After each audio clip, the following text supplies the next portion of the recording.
దేవుడు మన పక్షమునుండగా మనకు విరోధి ఎవడు?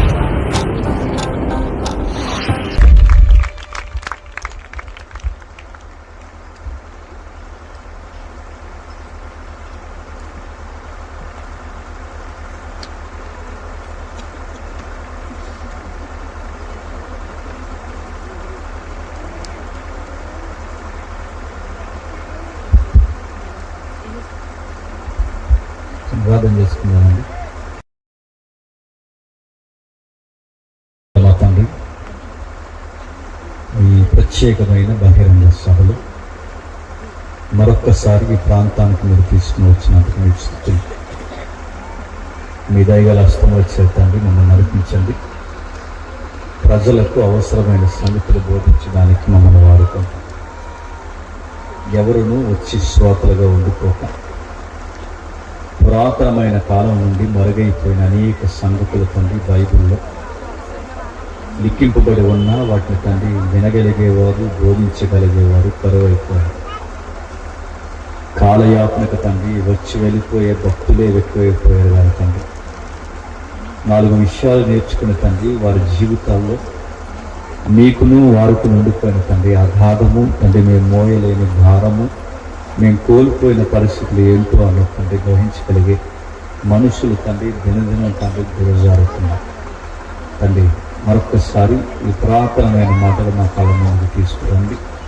మాతో మా అందరితో మీరు మాట్లాడండి తండ్రి. కనీసం ఒక్కరైనా నూతనంగా తండ్రి మారు మనసుతండి వారి వారి జీవితాల్లో తండ్రి వెలుగు నింపబడి సంఘంలోనికి చేర్చబడడానికి తండ్రి నేరుగా వారితో మాట్లాడతారని కోరుకు క్రీస్తున్నాము. నీ ప్రార్థన సమర్పిస్తున్నాము. దయచేసి ఎవరు అటు ఇటు తిరగద్దు. కొన్ని విలువైన సంగతుల కింద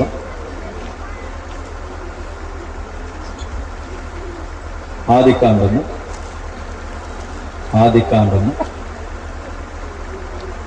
1వ అధ్యాయం. ఆదికాండము 1వ అధ్యాయం సుమారు 26వ వచనం నుండి 28వ వచనం వరకు దయచేసి స్పష్టంగా తప్పులు లేకుండా ఎవరైనా చదవగలిగారు చదవండి. దేవుడు మన స్వరూపమందు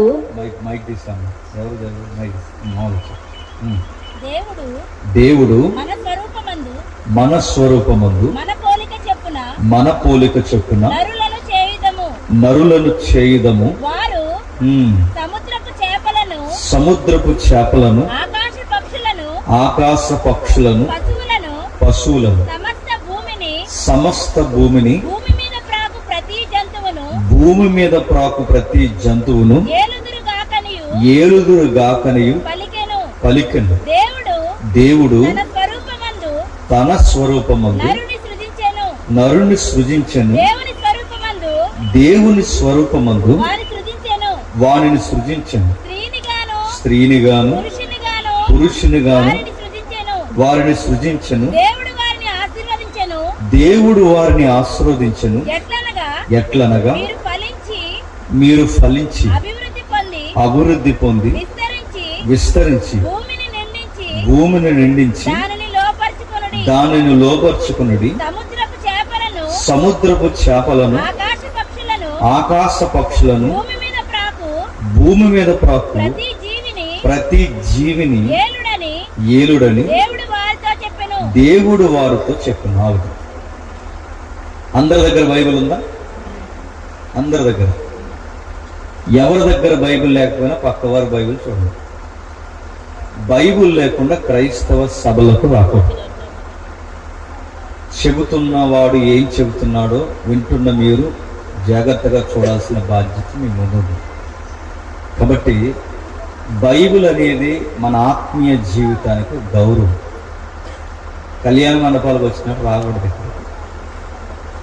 ఏదో సరదాగా సంబరాలు తిరిగినట్టు రాకూడదు. క్రైస్తవ సభలకు ఉన్న డిగ్నిటీ ఏదైనా ఉందంటే బైబిల్. ఇక్కడ ఖచ్చితంగా బైబిల్ పట్టుకుని మీరు రావాలి. మొదటిది ఏముంది బైబిల్లో? ఏదో పురాతనమైన సంగతి మాకు తెలుసులే అనుకోకండి. తెలియాల్సిన సంగతులు చాలా ఉన్నాయి. ఏమి రాయబడ్డాయి ఇక్కడ? ఏదో చరిత్ర రాశాడు. ఆ చరిత్రలో ఏదో మానవుడికి అప్పగించిన బాధ్యతను మానవుడు కోల్పోతే ఈరోజు దిగజారుడి అవస్థలోనికి వచ్చామని మాత్రం స్పష్టంగా అర్థమవుతుంది. అంటే ఆది కాండము సుమారు 1వ అధ్యాయం నుంచి 11వ అధ్యాయం వరకు ఒక భాగం అంటారు, గుర్తుపెట్టి. ఆది కాండము 1వ అధ్యాయం నుంచి 11వ అధ్యాయం వరకు ఒక భాగం. 11వ అధ్యాయం నుంచి ఆది కాండం 11వ అధ్యాయం నుంచి ప్రకటన గ్రంథం చివరి అధ్యాయం వరకు ఇది 2వ భాగం. అర్థమైందో లేదో ముఖ్యాంశాలు మరోసారి అర్థమవుతుందా? కొంచెం జాగ్రత్తగా వినండి. కొంతసేపు మీకు ఏం అర్థమవుతుందో అర్థమైపోయినా అర్థమైనట్టు చూడండి. నాకు చాలా ఎక్కువ ఉన్నది నాన్ వెజ్ నోట్లో పోతుంది. కొంచెం జాగ్రత్తగా వినండి. ఆది కాండం నుంచి అంటే 1వ అధ్యాయం నుంచి 11వ అధ్యాయం వరకు ఒక భాగం, 11వ అధ్యాయం నుంచి ప్రకటన గ్రంథం వరకు 2వ భాగం. 1వ అధ్యాయం నుంచి 11వ అధ్యాయంలో ఏదో లింక్ తెగిపోయింది. ఆ తెగిపోయిన లింక్ని మళ్ళీ కలపడానికి మిగిలిన బైబిల్ రాయబడింది. అర్థమైందో లేదు? అంటే ఆది కాండం 1వ అధ్యాయం నుంచి 11వ అధ్యాయం వరకు ఏం జరిగింది? ఒక చరిత్ర నడిచింది. ఆ నడిచిన చరిత్రను మనం అర్థం చేసుకునే ప్రయత్నం చేయాలి. కానీ బైబిల్ని ఎలా అర్థం చేసుకోవాలో దాన్ని అర్థం చేసుకోవాల్సిన విధంగా అర్థం చేసుకోవాలి. ఉదాహరణకి డైనమిట్లు ఉంటాయి తెలుసు, కొండలను పేలుస్తారే పెద్ద పెద్ద బాంబులు, ఇలా పొడవుగా ఉంటాయి. ఆ కొండలు పేల్చే బాంబులు అంటే కొండలు కానీ బండలు కానీ పేలాలంటే బాంబ్స్ పెట్టి పేలుస్తారు. బాగా పేలుతున్నాయని చెప్పి దీపావళికి ఇంటి ముందు వేసాం అనుకోండి, ఏమవుతుంది చెప్పి నెక్స్ట్ దీపావళికి ఉండరు ఉంటారా? అంటే ఎక్కడ ఏది ఎలా ఉపయోగించాలో తెలియాలి. డైనమైట్ని ఎక్కడ ఉపయోగించాలో అక్కడ ఉపయోగించాలి. దివాళీ కేసు వేరు, డైనమైట్లు వేరు, గుర్తుపెట్టుకోండి. ఏది ఎలా వాడాలో తెలియని రాకపోతే నష్టపోయేది ఎవరు? మనం నష్టపోతాం. ఇది మీకు అర్థమైతే దేవుడు భాగమనండి. ఈ గ్రంథాన్ని ఎలా అర్థం చేసుకోవాలి? నీకు నాకు నచ్చినట్టుగా అర్థం చేసుకోవాల్సింది చెప్పండి. ఆయన ఎలా అర్థం చేసుకోమన్నాడో అలాగే అర్థం చేసుకోవాలి. అలా కాకుండా మనకు నచ్చినట్టు దీన్ని వాడామనుకోండి, దానికి ఎఫెక్ట్ అయ్యేది ఎవరు? మనం ఎఫెక్ట్. కాబట్టి నచ్చినట్టు వాడకూడదు, దీన్ని తోచినట్టు చదవకూడదు. దీన్ని దేవుడు ఎలా చెప్పాడో అలాగే దీన్ని అర్థం చేసుకోవాలి. ఎందుకంటే ఈ బైబిల్ని ఎందుకు అర్థం చేసుకోవాలి అంటే, నువ్వు నమ్మిన దేవుడు ఏంటో నీకు తెలియాలంటే ఖచ్చితంగా తెలియజేసే పుస్తకం ఏంటి చెప్పండి? బైబిల్. నువ్వు నమ్మిన దేవుడు అంటే నీకు తెలియాలంటే ఖచ్చితంగా ఈ బైబిలే చెప్తుంది. ఈ దేవుడికి ఇష్టాలు ఏంటో, ఇష్టాలు కానివేంటో, ఈయనకి ఎలా ప్రార్థన చేయాలో, ఎలా ప్రార్థన చేయకూడదో, ఈయన ఎదుట ఎలాంటి నిర్ణయాలు తీసుకోవాలో, ఎలాంటి నిర్ణయాలు తీసుకోకూడదో, ఒక్కటేంటి ప్రతి సంగతిని గురించి తెలియజేసే ఒకే ఒక్క పుస్తకం బైబిల్. ఈ దేవుడు ఏంటో నీకు తెలియకపోతే ఆ దేవుడికి నువ్వు ఎలా ప్రార్థన చేయగలవు? ఈ దేవుడు ఏంటో నీకు తెలియకపోతే ఆ దేవుడితో నువ్వు ఎలా మాట్లాడి జవాబులు పొందుకోగలవు? అందుకే ఈ దేవుడి గురించి ఎలా తెలుస్తుంది? ఎవరో ఊహించినట్టు చెప్తే తెలియదు. ఈ దేవుడి గురించి మనకు తెలియాలంటే ఆయన గురించి ఆయన బయలుపరుచుకున్న ఒకే ఒక గ్రంథం చెప్పండి, బైబిల్. అందుకే ఎవ్రీ సండే మీరు చూడండి, ప్రతి ఆదివారం పులిపీట దగ్గర పాస్టర్ గారు నిలబడతాడు. నిలబడినప్పుడు గాలి మాటలు చెప్పకూడదు. మరి ఏం చేయాలి? పాస్టర్ గారు వారం అంతా కష్టపడి ఆ బైబిల్తో కుస్తీ పట్టి ఆయనకి అర్థమైన ఆ సారాన్ని తెచ్చి ఆ పులిపేట దగ్గర నిలబడి ప్రజలకు బోధించాలి. అలా బోధిస్తున్నప్పుడు ఆయన అలా చెబుతున్నాడా లేదని చెక్ చేసుకోవాల్సిన బాధ్యత ఎవరిది? మీది. అందుకే చెప్పే నా చేతుల్లో బైబిల్ పెట్టాడు ఎందుకు? ఒళ్ళు దగ్గరెట్టుకుని చెప్పమని. వినే మీ చేతుల్లో బైబిల్ పెట్టాడు ఎందుకు? చెప్పండి. ఒళ్ళు దగ్గరెట్టుకుని వినమని. అందుకే బైబిలే ఫైనల్ అథారిటీ. కథలు చెప్పకూడదు అని చెప్తున్నాను. కథలు కహానీలు దేవుడి దగ్గర కూడదు. ఊహించినట్టు మాట్లాడుకోకూడదు. నా ఫ్యామిలీ విషయాలు చెప్పడానికి ఏదికి దేవుడు నాకు ఇవ్వలేదు. ఎందుకు ఉదాహరణ చెప్తున్నా తెలుసా? రాను రాను వాక్యాలు కరువైపోయాయి, కథలు ఎక్కువైపోలేదా? రాను రాను కథలు ఎక్కువైపోతున్నాయి. ఒకప్పుడు సాక్ష్యాలు అర్థవంతంగా ఉండే, ఇప్పుడు సాక్ష్యాలు బయట నవ్వుతున్నారు. ఇప్పుడు సాక్ష్యాలు చూస్తుంటాం. ఒకప్పుడు సాక్ష్యాలు చెప్తుంటే ఇంత తిరిగిపోతూ మారిపోయారా అనుకునేవారు, ఇంత తాగుపోతూ మారిపోయాడా అనుకునేవారు. ఒకప్పుడు సాక్ష్యాలు నేను విపరీతంగా స్మోక్ చేసేవాళ్ళండి, ప్రభువు నమ్మిన తర్వాత మానేశాను అని చెప్పుకునేవారు. ఇప్పుడు సాక్ష్యాలు ఏంటి చెప్పనా? సాక్ష్యాలు ఏంటో మీరు యూట్యూబ్ లో ఫేమస్ సాక్ష్యాలు 2-3 చెప్తాను వినండి. సాక్ష్యాలు నవ్వాలేడాలు తెలియని సాక్ష్యాలు ఉన్నాయి.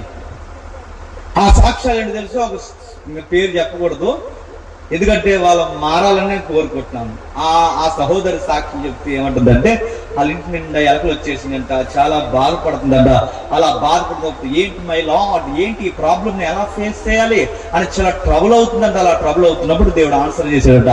ఎలా ఆన్సర్ చేశాడు దేవుడు అంటే, ఆ ఇంటికి 3 పిల్లిలు పంపించాడంట. ఇది సాక్ష్యమా? ఇది సాక్ష్యమా అని అడుగుతున్నాను నేను. ఇంట్లో ఎలకలు ఎక్కువైపోతే దేవుడు పిల్లిలు పంపించడం ఏంటంటే ఇది సాక్ష్యమా? ఈ దేవుణ్ణి పిల్లిలు పంపే దేవుడు అనుకుంటున్నాను. మరీ ఇంత డెడ్ సీట్ గా అర్థం చేసుకోవడం ఏంటంటే దేవుణ్ణి. ఇలాంటి సాక్ష్యాలు ఎందుకు వస్తాయి చెప్పినా, వాళ్ళకి బిబిలికల్ వ్యూ ఏంటో తెలియకపోవడం. బిబిలికల్ వ్యూ అంటే బైబిల్ యొక్క పందా ఏంటో అర్థం కాకపోవడం, దేవుడి యొక్క విధి విధానాలు ఏంటో తెలియదు. ఖచ్చితంగా బైబిల్ తెలియాలి. మరొక ఆవిడ సాక్ష్యం చెప్తుంది. ఆ గొడవల సాక్ష్యం ఎంత నవ్వుతున్నారో. చెప్పామంటే కాస్త లాజిక్ ఉండాలి, చెప్పామంటే కాస్త ట్రూత్ కనిపించాలి, చెప్పామంటే నేను చేంజ్ అయ్యాను అనేకులకు సాక్షి అని చెప్పుకునేలా ఉండాలి. పెద్దవాళ్ళు ఉన్నారులేండి, చిన్నవాళ్ళు ఇలా ఉండడం కాదు, చాలా చాలా పెద్దవాళ్ళు ఉన్నారు. ఆ పెద్దవాళ్ళు కూడా చెప్పే సాక్ష్యాలు నడుతున్నాయి. ఏమైంది వీళ్ళకి బైబిల్ చదవాలనిపిస్తుందండి. ఏమైందంటే ఒక సిస్టర్ గారు సాక్ష్యం చెప్తున్నారు. గొప్ప వాళ్ళు, దేవుడు ఉన్నతమైన వేదిక ఇచ్చాడు. వాళ్ళు వాక్యాలు చెప్తే బాగుంటుంది. ఇలా సోది మానేసి వాళ్ళు ఏం చెప్తున్నారు తెలుసా? ఆ సోది ఏం చెప్తున్నారంటే, చీపెట్టుకుని తుడుస్తుందట. అలా తుడుస్తూ ఉన్నప్పుడంట చేయి నొప్పి వచ్చేస్తుంది అంటే, ఇలా పైకి చూస్తున్నదంటే, మై లార్డ్ ఏంటి నాకు చేయాలని నొప్పి వచ్చేస్తుంది అని అడిగిందంట. అంటే మళ్ళీ ప్రేయర్ చేసిందంట, అర్థం అవట్లేదట. మళ్ళీ ప్రేయర్ చేసిందంటే అర్థం కావట్లేదట. అప్పుడు దేవుడు అన్నాడట, నీకు చెయ్యి ఎందుకు నొప్పి వస్తుంది తెలుసా? చీపురు నువ్వు మొదలట్టుకోవాలి, చివరట్టుకున్నావు అన్నాడు. నేను అడుగుతున్నాను, ఈ సాక్ష్యాలు చెప్పేది చిన్నోళ్ళు కాదండి, పెద్దోళ్ళు అడుగుతాను. ఏమైంది? ఒళ్ళు బతుకమా? ఏమైంది? బైబిల్ చదవరా? ఏమైంది? ప్రజల అమాయకులు, వాళ్ళకి ఎలాగూ వాక్యాలు తెలియవు. వాళ్ళకి తెలియని వాక్యాన్ని నేర్పించడానికే కదా దేవుడు మన చేతుల్లో బైబిల్ పెట్టాడు.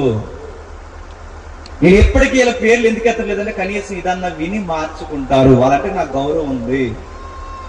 వాక్యాలు చదవాలి, కష్టపడాలి. మనకి చదువులు ఇచ్చాడుగా దేవుడు, మనకి జ్ఞానం ఇచ్చాడుగా, చక్కటి వేదికలు ఇచ్చాడుగా, చదవాలి.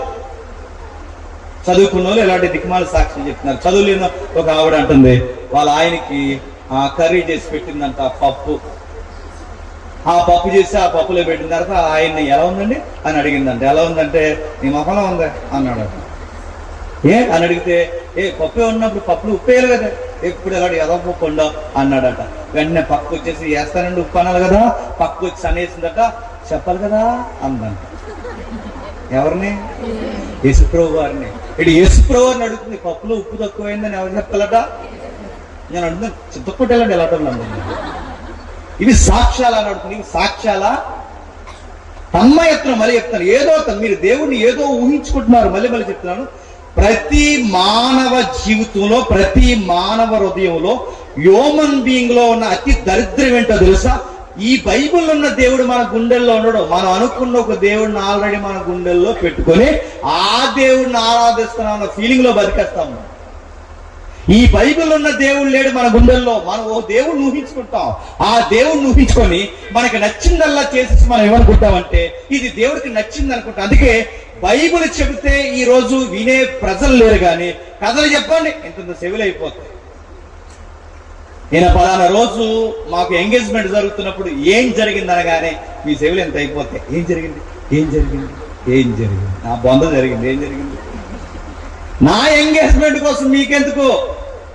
నా వైఫ్ విషయాలు మీకెందుకు అడుగుతున్నాను.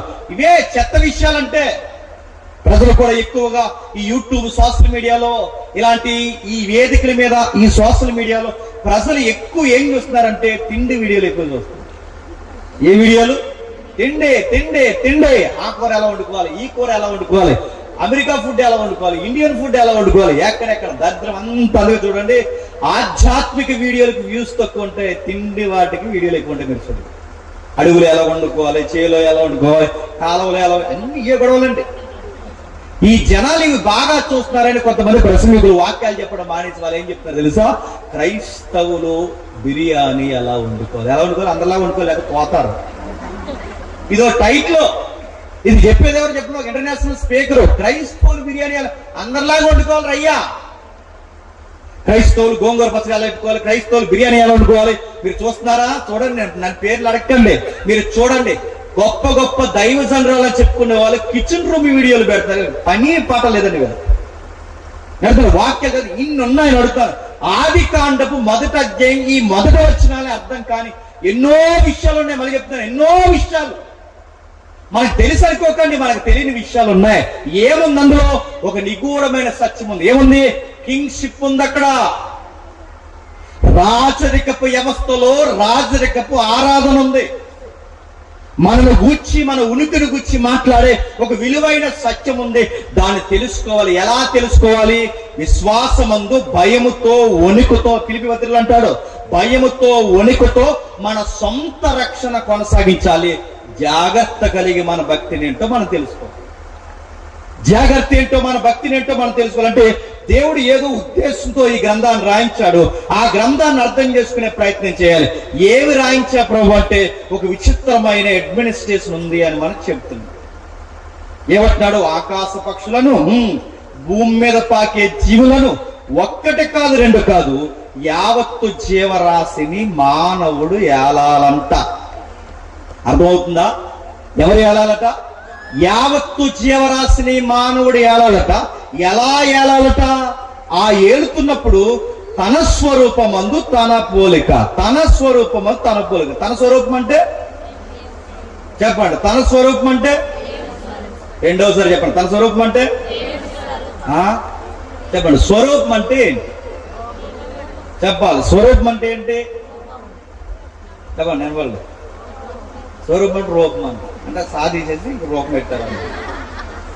స్వరూపం అంటే ఒకవేళ స్వరూపం అంటే రూపం అనుకుంటే దేవుడికి రూపం ఉంటుందా? మానవుడికి రూపం ఉంది, దేవుడికి రూపం ఉందా? పైగా దేవుడు అందరూ మానవుల్ని తన స్వరూపం అందు చేసుకున్నాడు.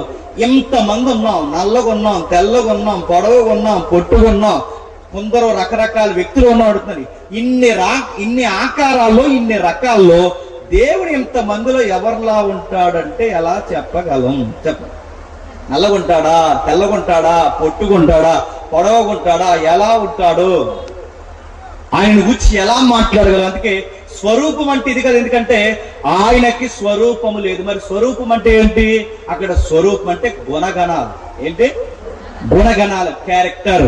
దానికి మూల పదం ఏవాడంటే ఆయనకు ప్రతినిధి, ఇమేజ్ ఆఫ్ గాడ్. అంటే ఆయనకు ప్రతినిధిగా ఉండాలి, ఆయనను రిప్రజెంట్ చేస్తూ ఉండాలి, ఆయన ఎక్స్పోజ్ చేస్తూ ఉండాలి. ఈ సృష్టిలో దేవునికి ప్రతినిధిగా వ్యవహరిస్తూ సృష్టిని ఏలాలంటే దేవుడి పక్షమునున్న మానవుడు, బాగా వినండి, దేవుడి పక్షమునున్న మానవుడు ఈ సృష్టికి ఏలికగా ఉండాలంట. ఈ సృష్టిని ఏలాలి. ఏమేమి ఏలాలి ప్రభు అని అడిగితే దేవుడు చెప్తున్న 28వ వచనం చదవండి. దేవుడు వారిని ఆశీర్వదించెను, ఎట్లనగా మీరు ఫలించి. 26వ వచనం దేవుడు చెప్తున్న చూడండి, సముద్రపు చేపలను, ఆకాశ పక్షులను, పశువులను, సమస్త భూమిని, భూమి మీద ప్రతి జంతువును ఏలుదురుగాక. ఏలాలి నడుతున్నాను. మానవుడు ఏం ఏలాలట? ఈ మానవ ప్రపంచం అంతా, ఈ ప్రకృతిలో ఉన్న జీవరాశిని ఏలాలంట. ఏలతున్నావా? మీకు ఇలాగ అర్థం అవ్వలేదు కానీ ఉదాహరణ చెప్తాను వినండి. కలెక్టర్ గారు ఉంటారు జిల్లాకి, తెలుసుగా. మీకు తెలియకపోతే ఇంకా తూరిపోయిపోయి చూడటమే. మినిమం స్టాండర్డ్ దిగేది మనకి. కలెక్టర్ గారి కింద కొన్ని అడ్మినిస్ట్రేషన్లు ఉంటాయి, కొన్ని వ్యవస్థలు నడుస్తాయి. ఏ వ్యవస్థలు నడుస్తాయి? మున్సిపాలిటీ ఉంటుంది, ఆ సాగకపోతే పంచాయతీ ఉంటుంది, ఇంకా పైకి పోతే పోలీస్ డిపార్ట్మెంట్ ఉంటుంది, వైద్యం ఉంటుంది. ఒక్కటేంటి, అనేక వ్యవస్థల మీద అడ్మిన్ గా పనిచేసేది ఎవరు? కలెక్టర్. అంటే తలకాయ జిల్లాకి ఎవరంటే కలెక్టరు, రెండవ తలకాయ ఎవరంటే ఎస్పీ. నేను అడుగుతున్నాను, వీళ్ళందరికీ అడాప్టివ్ డిపార్ట్మెంట్ గా పనిచేసేది ఎవరంటే కలెక్టర్. అంటే ఏ వ్యవస్థ ఎలా పనిచేస్తుందో చూసుకోవాల్సిన బాధ్యత ఎవరిది? కలెక్టర్ గారు. అందుకే కలెక్టర్ జాబ్ అంత ఈజీగా రాదు. కలెక్టర్ జాబ్ కొట్టాలంటే గ్రూప్ 1 కొట్టాలంటే కుస్తీ పట్టాలి. ఆ పిల్ల ఎవరో దూబే ఎవరో కొట్టింది, నిన్న మొన్న చూసారు లేదో, 8 years కూర్చుంది, 8 సంవత్సరాలు కూర్చుని చదివి చదివి చదివి చదివి చదివితే 4-5 సార్లు ఫెయిల్ అయితే ఇంటర్వ్యూ పోతే 8 సంవత్సరాల తర్వాత ఆ అమ్మాయికి కలెక్టర్ జాబ్ ఇచ్చారు. ఎందుకు? జిల్లా తెచ్చి ఊరకే చేతుల్లో పెడితే అమ్మేస్తారు. అందుకే జిల్లాని ఏలాలంటే, జిల్లాని పరిపాలించాలి అంటే తింగరోలు అయితే పరిపాలించలేరు, తెలివితేటలు ఉండాలి. కలెక్టర్ అంటే చిన్న విషయం కాదు, ఎస్పీ అంటే చిన్న విషయం కాదు, వాళ్ళకి మేధాశక్తి ఉండాలి. అడ్మినిస్ట్రేషన్ అంటే వాళ్ళు ఎలా పరిపాలించాలో వాళ్ళకి తెలియాలి. కింద ఉన్న వ్యవస్థల్ని నడిపించే బాధ్యత వాళ్ళకు ఉండాలి. ఈ పాయింట్ మీకు అర్థమైతే, ఈ వ్యవస్థలు నడిపించడానికే జ్ఞానం అవసరమైతే, ఈ వ్యవస్థలు నడిపించడానికే జ్ఞానం అవసరమైతే, ఆకాశ పక్షుల్ని, భూజంతువులను ఒక్కటి కాదు 2 కాదు, కనిపించేవి కనబడని ఎంతో జీవరాశి ఉంది. ఈ యావత్తు వ్యవస్థలను, జీవరాశిని నడిపించాల్సిన అడ్మినిస్ట్రేషన్ దేవుడు ఎవరి చేతుల్లో పెట్టాడట? మొదటి మానవుడి చేతుల్లో పెట్టాడు. అంటే ఇవన్నీ వ్యవస్థలు అంటారా జేమ్స్ అంటే? ఎస్, ఇవన్నీ వ్యవస్థలు. కుక్క అదొక వ్యవస్థ, గాడిది అదొక వ్యవస్థ, ఎక్కడెక్కడైతే జీవరాశి, కాకులు, పందులు, ఇవన్నీ ఒక వ్యవస్థ. ఇవి లేకపోతే నేచర్ నడవదు. మళ్ళీ చెప్తున్నాను, ఈ ప్రకృతి నడవదు, ఇదొక వ్యవస్థ. ఈ ప్రకృతి నడిపించే బాధ్యత వ్యవస్థల చేతుల్లో ఉంటే, ఈ వ్యవస్థలు నడిపించే బాధ్యత దేవుడు ఎవరి చేతుల్లో పెట్టాడు? ఆదామవ్వల. మళ్ళీ చెప్తున్నాను, ఆదామవ్వల చేతుల్లో కాదు, నీ నా చేతుల్లో కూడా ఉంది. మరలా ఎలా పరిపాలిస్తాయి ఇవి? ఎలా నడుస్తే? ఉదాహరణకి కుక్కను చూడండి. అదొక వ్యవస్థ. అంటే వ్యవస్థ, విశ్వాసానికి పేరు, కావలికి పేరు. కుక్కలు కూడా ఒక వ్యవస్థలా పనిచేస్తాయి. అవును, మంది ఎలాగైతే ఒక సమాజమో అవి కూడా ఒక సమాజం. మీరు ఎప్పుడైనా వాటి యాటిట్యూడ్ మీరు గమనించండి. అక్కడి నుంచి రైయని వస్తుంది, ఆ వీధికి వచ్చి ఆగిపోతుంది. ఇక్కడి నుంచి ఈ కుక్క ఎలా వస్తుంది, ఆ ఈది చివరికి వచ్చాకపోదు. వాటి పంచాయతీ ఏంటో వాటికి తెలుసు, గుర్తుపెట్టుకోండి. వాటి పరిధులు ఏంటో తెలుసు, వాటి పంచాయతీ ఎక్కడి వరకు తెలుసు, దాని మండలం ఏంటో తెలుసు. అందుకే అవి ఎక్కడ మొరగాలో అక్కడ మురుగుతాయి. వాటి సరుదు దాటిన తర్వాత మొరగం. మీరు చూడండి కావాలంటే, అక్కడ దాకెళ్ళి భౌభౌమని వెనకొచ్చేసి ఎందుకు? వాటి బార్డర్ ఏంటో వారికి తెలుసు. కుక్కలకి వాటి పరిధులు ఏంటో తెలుసు. అంటే అదొక వ్యవస్థ. అందుకే చూడండి, ఆ ఈదికి ఎవరో డ్యూటీ చేసినట్టు అలా కాపలా కాస్తాయి. మీరు చూడండి, అది ఒక వ్యవస్థ. మిగిలిన కొన్ని జీవరాశులు ఉన్నాయి, కాకులు గాని, పిచ్చుకలు గాని. ఇవన్నీ దేనికంటే ఇది క్లీనింగ్ డిపార్ట్మెంట్. గుర్తుపెట్టుకోవాలి. కనబడుతున్నాయా చీడ పురుగులు? కనబడుతున్నాయిగా. ఈ చరిత్ర చెప్తాను వినండి. చైనా దేశం తెలుసుగా. చైనా వాడు తినని జీవి ఉండదండి. కప్ప, పాము, పురుగు ఇంకన్నీ తినేస్తాడు. వానపాములు అన్ని తినేస్తాడు. అవి తిందామని మన వాళ్ళు ప్రాక్టీస్ చేసి డైరెక్ట్ గా తినలేక ఆ పాముల ప్లేస్ లో మన వాళ్ళు తెచ్చిన బ్యాచ్ నూడిల్స్. నిజమే, డైరెక్ట్ వాళ్ళు పాములు తింటారు. పాములు తినలేం కాబట్టి మ్యాగీలు, నూడిల్స్ వచ్చినాయి మనకి. ఏమవుతుంది? ఎందుకు పాములు తింటారు, ఎందుకు కప్పలు తింటారు? వాళ్ళ కప్పలు తినే విధానం చూడండి. ఆ 4 కాళ్ళు కట్ చేస్తారు, దాన్ని అరటికాయ బజ్జీలా తయారు చేస్తారు. పాముని ఎంత నైస్ గా తింటారో వాళ్ళు చూస్తుంటే చక్కగా ఉంటారు క్లాసిక్ గా. ఆవిడ ఆ అమ్మాయి ఎవరో చూసారు లేదో, ఈ యాంకర్, ఆవిడ పేరు సుమ. ఆ యాంకర్ సుమ ఒక వీడియో పెట్టింది తన ఇన్స్టాగ్రామ్ లో, తన సోషల్ మీడియాలో పెట్టింది. ఏంటో తెలుసా? ఒక పెద్ద 5 స్టార్ హోటల్కి వెళ్ళింది. ఆ 5 స్టార్ హోటల్ లో కాస్ట్లీ ఫుడ్ ఆర్డర్ ఇచ్చింది. ఆ కాస్ట్లీ ఫుడ్ ఆర్డర్ ఏంటో తెలుసా? హనీలో అప్పుడే పుట్టిన సుంచు పిల్లలు ముంచుకుని తింటున్నారు. Costly food. ఎక్కడంత కాస్ట్ ఫుడ్ అంటే చైనా, పక్క దేశమే. ఇలాంటివన్నీ ఎందుకు తింటారంటే మీరు గమనించండి. వీళ్ళు ఇలా తినడానికి కారణం, వీళ్ళు దేవుణ్ణి ఎక్కువ నమ్మరు. ఏం చెప్తారు? కమ్యూనిజం ఎక్కువ. అక్కడ మీకు ఏం అర్థమవుతుంది చెప్పి అర్థమైనా అర్థమైనట్టు చూడండి, ముందుకెళ్ళి వెళ్ళి అర్థమవుతుంది. కమ్యూనిస్టులు ఎక్కువ అంటే దేవుడు నమ్మరు, మానవతా భావం ఎక్కువ, విప్లవాలు ఎక్కువ, విప్లవాలకు సంకేతం ఎక్కువ. మార్కిజం గాని, లెనినిజం గాని, ఈ ఇజాలన్నీ పుట్టింది చైనీస్ బాగా ఎక్కువ. వాళ్ళు చేసిన దండయాత్రలు అంతా ఎంత కాదు, మానవ జీవితంలో వారు సృష్టించిన విప్లవాలే. మన నక్సలైట్లు కూడా తెప్పించుకునే పుస్తకాలు వాళ్ళ భావజాలలో తెప్పించుకుంటారు. దాన్ని మార్కిజం, లెనినిజం అంటారు చూసారా? ఇజాలన్నీ పుట్టింది అక్కడే. వీళ్ళ కొత్త విప్లవంలో ఒక రోజు విప్లవం పెరిగారు. ఏంటంటే వాళ్ళ భూభాగం ఎక్కువ, జనాభా ఎక్కువ. భూభాగం ఎక్కువ, జనాభా ఎక్కువ. భూభాగం ఎక్కువ, జనాభా ఎక్కువ ఉన్నప్పుడు పంట దిగుబడి కూడా ఎక్కువ ఉండాలి. పంట దిగుబడి ఎక్కువ రావాలని వీళ్ళు ఏం చేశారంటే, పంట దిగుబడి ఎక్కువ రావట్లేదని వీళ్ళ ఏంటి ఎందుకు దిగుబడి తక్కువ వస్తుంది అన్నప్పుడు వాళ్ళకి అర్థమైందట, మనం పంట పండించే టైంలో ఈ ధాన్యాన్ని పిచ్చుకలు కాకులు తినేస్తున్నాయి గనక ఈ పిచ్చుకల్ని చిన్న చిన్న జీవులు ఉండకుండా మొత్తం మీద చంపేయాలని పిచ్చుకల మీద ఒక విప్లవాన్ని తీసుకొచ్చారు. పిచ్చుకలు అంటే ధాన్యాన్ని తినేస్తాయి చూసారా, అవి తినేస్తున్నాయని చెప్పి ధాన్యం తినేస్తున్నాయని వాటిని చంపడానికి పెద్ద విప్లవాన్ని ఎక్కడ కనబడితే అక్కడ కాల్ చేశారండి. చైనా దేశంలో పిచ్చుకలు లేకుండా చేశారు. కానీ గమనించండి, పిచ్చుకలు లేవు, ఇక చాలా రాబడి వస్తుంది, ఇక మన పంటల దిగుబడి పెరిగిపోతే ఇంకంతా ఇంత లేదనుకున్నారు. కానీ తర్వాత విషయం ఏంటి చెప్పిన, పిచ్చుకలు చనిపోయిన తర్వాత మొత్తానికి పంట నాశనం అయిపోయింది. ఎందుకు? పిచ్చుకలు పాపం దగ్గర కాదు, ఎందుకు నాశనం అయిపోయిందో తెలుసా?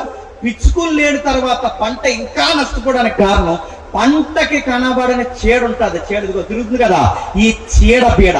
ఈ చీడపీడను మనం ఎన్ని మందులు కొట్టినా అరిగట్లేము. ఈ చీడపీడని ఏరే డిపార్ట్మెంట్ ఏంటో తెలుసా?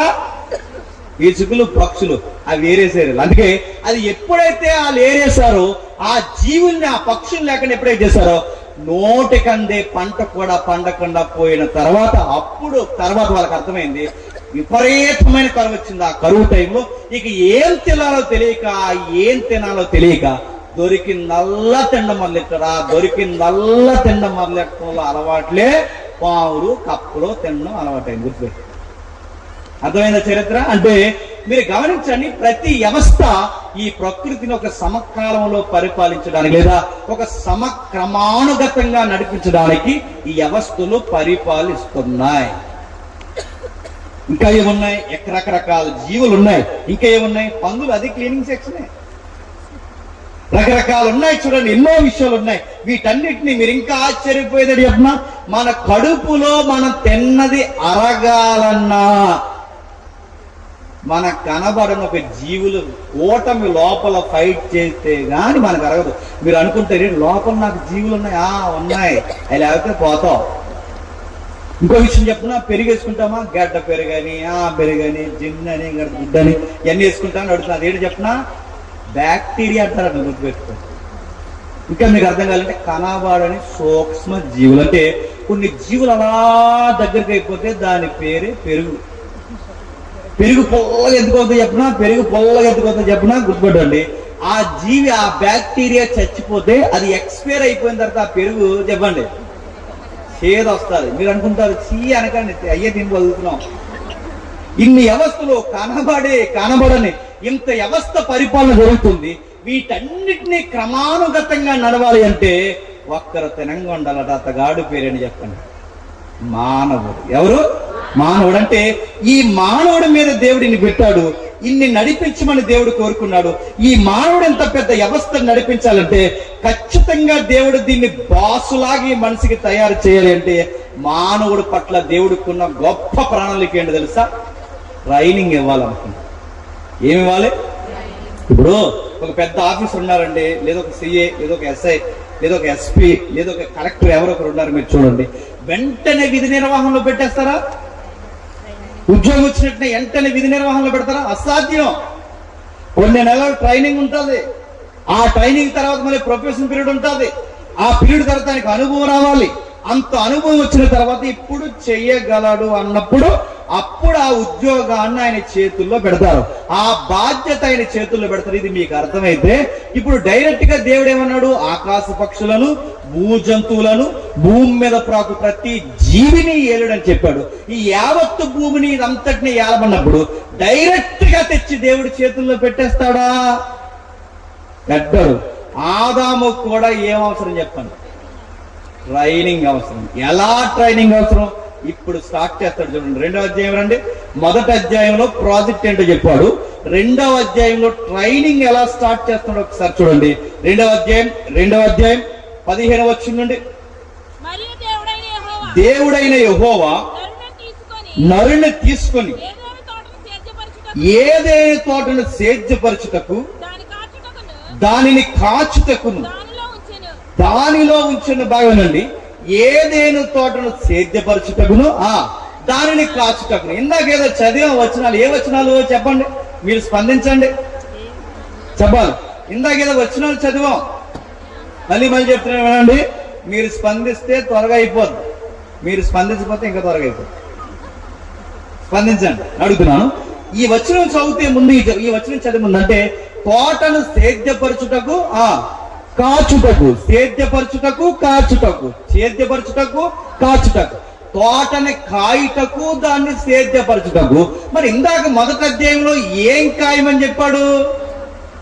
యావత్తు భూమిని కాయమన్నాడు. దేన్ని? యావత్తు భూమిని. భూమి మీద ప్రాకే ప్రతి జీవిని, ఎగిరే పక్షిని, యావత్తు సృష్టిని కాయమని మొదటి అధ్యాయంలో చెబితే, రెండవ అధ్యాయంలో యావత్తు సృష్టి కాదంట. చెప్పండి. తోటని కాచుటకును, చెప్పండి, తోటను సేద్యపరచు. నడుతున్నాను. భూమిని కాయాలా, తోటను కాయాలా? చెప్పాలి. భూమిని కాయాలా, తోటను కాయాలా? భూమిని కాయాలంటే ముందు ట్రైనింగ్ పీరియడ్ ఏంటో తెలుసా? చెప్పండి.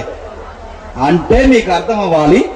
ఏదైనా తోట అనేది ట్రైనింగ్ పీరియడ్ అంటారా అంటే అంటారేంటి? 100కు 200% అది ట్రైనింగ్ ప్రాజెక్ట్. గుర్తుపెట్టుకోండి. కాకపోతే మన అయ్యే ట్రైనింగ్ లోనే ఫెయిల్ అయ్యారు. మీకు అర్థం అవుతుందో లేదు, మీకు ముందుకు వెళ్ళే కొద్ది అర్థమవుతుంది బైబిల్ అంటే ఏంటంటే ఇది ట్రైనింగ్ ప్రాజెక్ట్. అంటే ట్రైనింగ్ ప్రాజెక్టే. అందుకే చూడండి, బాస్ ఎవ్రీడే ఈవినింగ్ వచ్చి ఎవరితో మాట్లాడతారట? ఆదాముతో. ఏమని అడుగుతున్నాను. ప్రతి సాయంకాలం ముందు దేవుడు వచ్చి ఏమంటాడు? వర్క్ ఏం చేసావు? అకౌంటబిలిటీ. అంటే బాస్ కి లెక్క అప్పగించాలి. ఇది ఈ రోజు ఇది చేసాం, ఈ రోజు ఇది చేసాం, ఈ రోజు ఇది చేసాం. అంటే ఆయన ట్రైనింగ్ పీరియడ్ లో ఉన్నాడు. ఏదైనా తోట అనేది ఒక ట్రైనింగ్ అవర్ అన్నమాట. ఇది సరిగ్గా చేస్తే అప్పుడు అప్పగించేది చెప్పండి. భూమిని ఏలే అది కోల్పోయాం. అందుకే ఎలా చెయ్యాలో కూడా ఊరకే చెప్పేలేదండి, దగ్గరుండి మరీ చూపించాడు దేవుడికి. ఎలా ట్రైనింగ్ ఇస్తున్నాడు ఒకసారి అదే 2వ అధ్యాయం 7వ వచనం చూడండి. అదే 2వ అధ్యాయం 7వ వచనం. దేవుడైన యెహోవా నేల మట్టితో నరుని నిర్మించి వాని నాసికారంధ్రములలో జీవవాయువునోదగా నరుడు జీవాత్మాయను దేవుడైన యెహోవా తూర్పున ఏదేనులో ఒక తోట వేసి తాను నిర్మించిన నరుణ్ణి దానిలో ఉంచిన బాగా. తోట ముందేశాడా, నరుణ్ణి ముందు చేశాడా? చెప్పాలి. మీరు చిన్నప్పటి నుంచి చదివిన ఆదికాండం అది. చెప్పండి. కొత్తగా చూడకండి. చెప్పండి. తోట ముందేశాడా, నరుణ్ణి ముందు తయారు చేశాడా? నరుడే ముందు గుర్తుపెట్టు. నరుణ్ణి ముందు తయారు చేసి ఆ తయారు చేసిన మనిషిని ఎక్కడ తీసుకెళ్తాడట? తాను నిర్మించిన తోట. అంటే ఇప్పుడు తోటను ఎలా ఫామ్ చేస్తున్నారో కూడా దేవుడు తోటను ఎలా కడుతున్నాడో ఎవరు చూడాలనుకుంటున్నాడు? దేవుడు చెప్పాలి. ఆదాము చూడాలి. ఎలా నాడుతున్నాడో, ఎలా పెంచుతున్నాడో, ఎలా అరికడుతున్నాడో, ఎలా నడిపిస్తున్నాడో, దేవుడు అడ్మినిస్ట్రేషన్ ఎలా చేస్తున్నాడో దేవుడు చేస్తున్నట్టుగానే నెక్స్ట్ చేయాల్సింది ఎవరు? ఆదాము చేయాలి. దేవుడు చేస్తున్నట్టుగానే ఆదాము చేయాలి కనుక దేవుడు ఎలా చేస్తున్నాడో దగ్గరుండి చూడాల్సింది ఎవరు? చెప్పండి.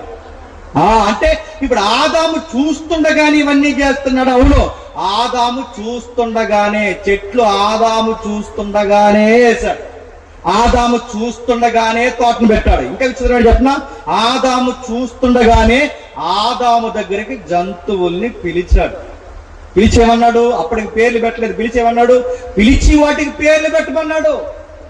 నక్క అంటావో, కుక్క అంటావో, పిల్లి అంటావో, ఏ పేర్లు పెడతావో, పేర్లు పెట్టడం చిన్న విషయం కాదు.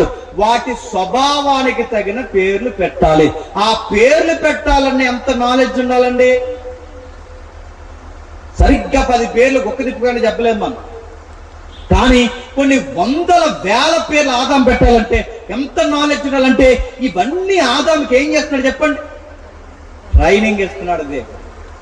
ఏదైనా తోటలో ఎలా ఉండాలి, కాచాలి, సేద్యపరచాలి, కాయాలి, సేద్యపరచాలి, ఎలా కాయాలి, ఎలా సేద్యపరచాలి, దేవుడు ఎలా కాస్తున్నాడో, దేవుడు ఎలా సేద్యపరుస్తున్నాడో, దేవుడు ఎలా వ్యవహరిస్తున్నాడో అచ్చు అలాగే వ్యవహరించాలని ఆదాముకి ప్రతిదీ నేర్పిస్తున్నట్టు. అందుకే మరొకసారి 15వ వచనం చదవండి. అదే 2వ అధ్యాయం 15వ వచనం. మరియు దేవుడైన యెహోవా నరుని తీసుకొని ఏదైనా తోటలో సేద్యపరచుటకును దానిని కాచుటకును. సేద్యపరచుట అన్న దానికి ఎబ్రిలో ఏమంటాడు తెలుసా?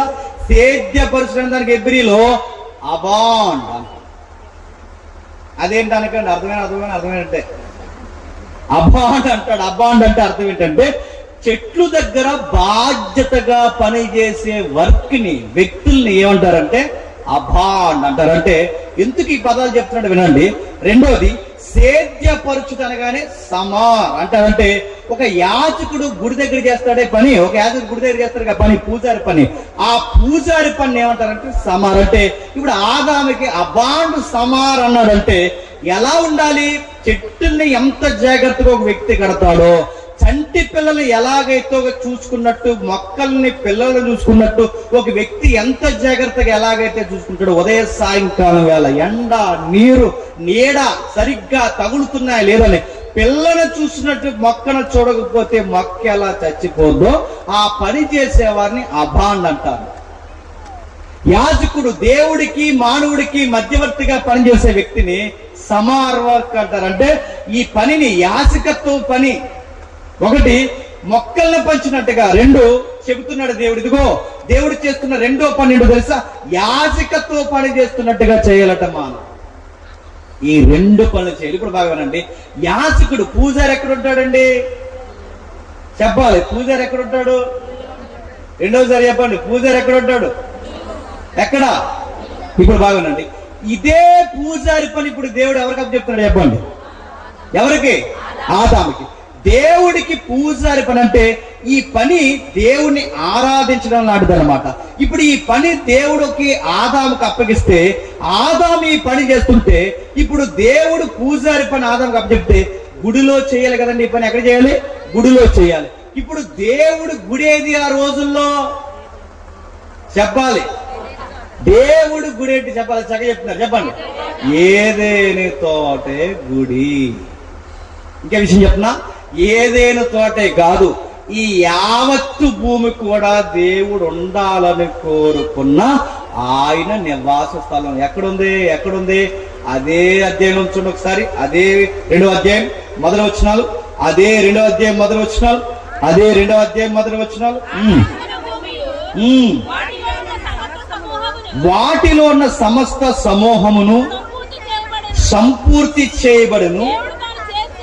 దేవుడు తాను చేసిన తన పని అంతటిని 7వ దినములోగా సంపూర్తి చేసి తాను చేసిన తన పని అంతటి నుండి 7వ దినమున విశ్రమించను.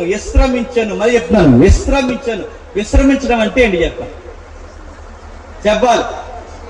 అంత తెలుగు ఇంగ్లీష్ రావాల చూడకండి. చెప్పండి.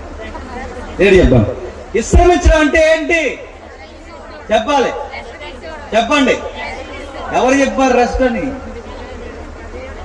అక్కడ లేదు, అలా కాదు. విశ్రమించడం అంటే చెప్పనా? బాగా వినండి. అక్కడ విశ్రమించడం అంటే ఆయన రెస్ట్ తీసుకున్నాడని కాదు, ఆయన విశ్రమిస్తున్నాడంటే ఇక పని చేయలేకపోతున్నాడని కాదు, అక్కడ ఆయన విశ్రాంతి తీసుకున్నట్టు కాదు. అక్కడ సందర్భం తెలుసా?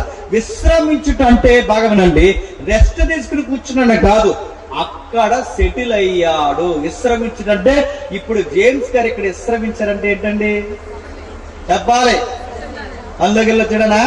చెప్పండి. ఇక్కడ విశ్రమించాడంటే అక్కడ సెటిల్ అయ్యాడు, కూర్చున్నాడంటే ఆయన అక్కడ ఉండాలనుకున్నాడు, ఆయన కోరుకుని అక్కడ కూర్చున్నాడు. ఇది మీకు అర్థమైతే దేవుడు ఏదేను తోట దగ్గర విశ్రమిస్తున్నాడంటే అలిసిపోయాడని కాదు, పని చెయ్యలేకపోతున్నాడని కాదు, ఆయన అక్కడ ఉండాలనుకున్నాడు. దాన్నే మూలలో ఏమంటే చెప్తున్నా, ఆయన ఉండాలనుకున్న ప్లేస్. ఇప్పుడు చెప్పండి, దేవుడు ఉండాలనుకున్న ప్లేస్ ఏంటో తెలుసా?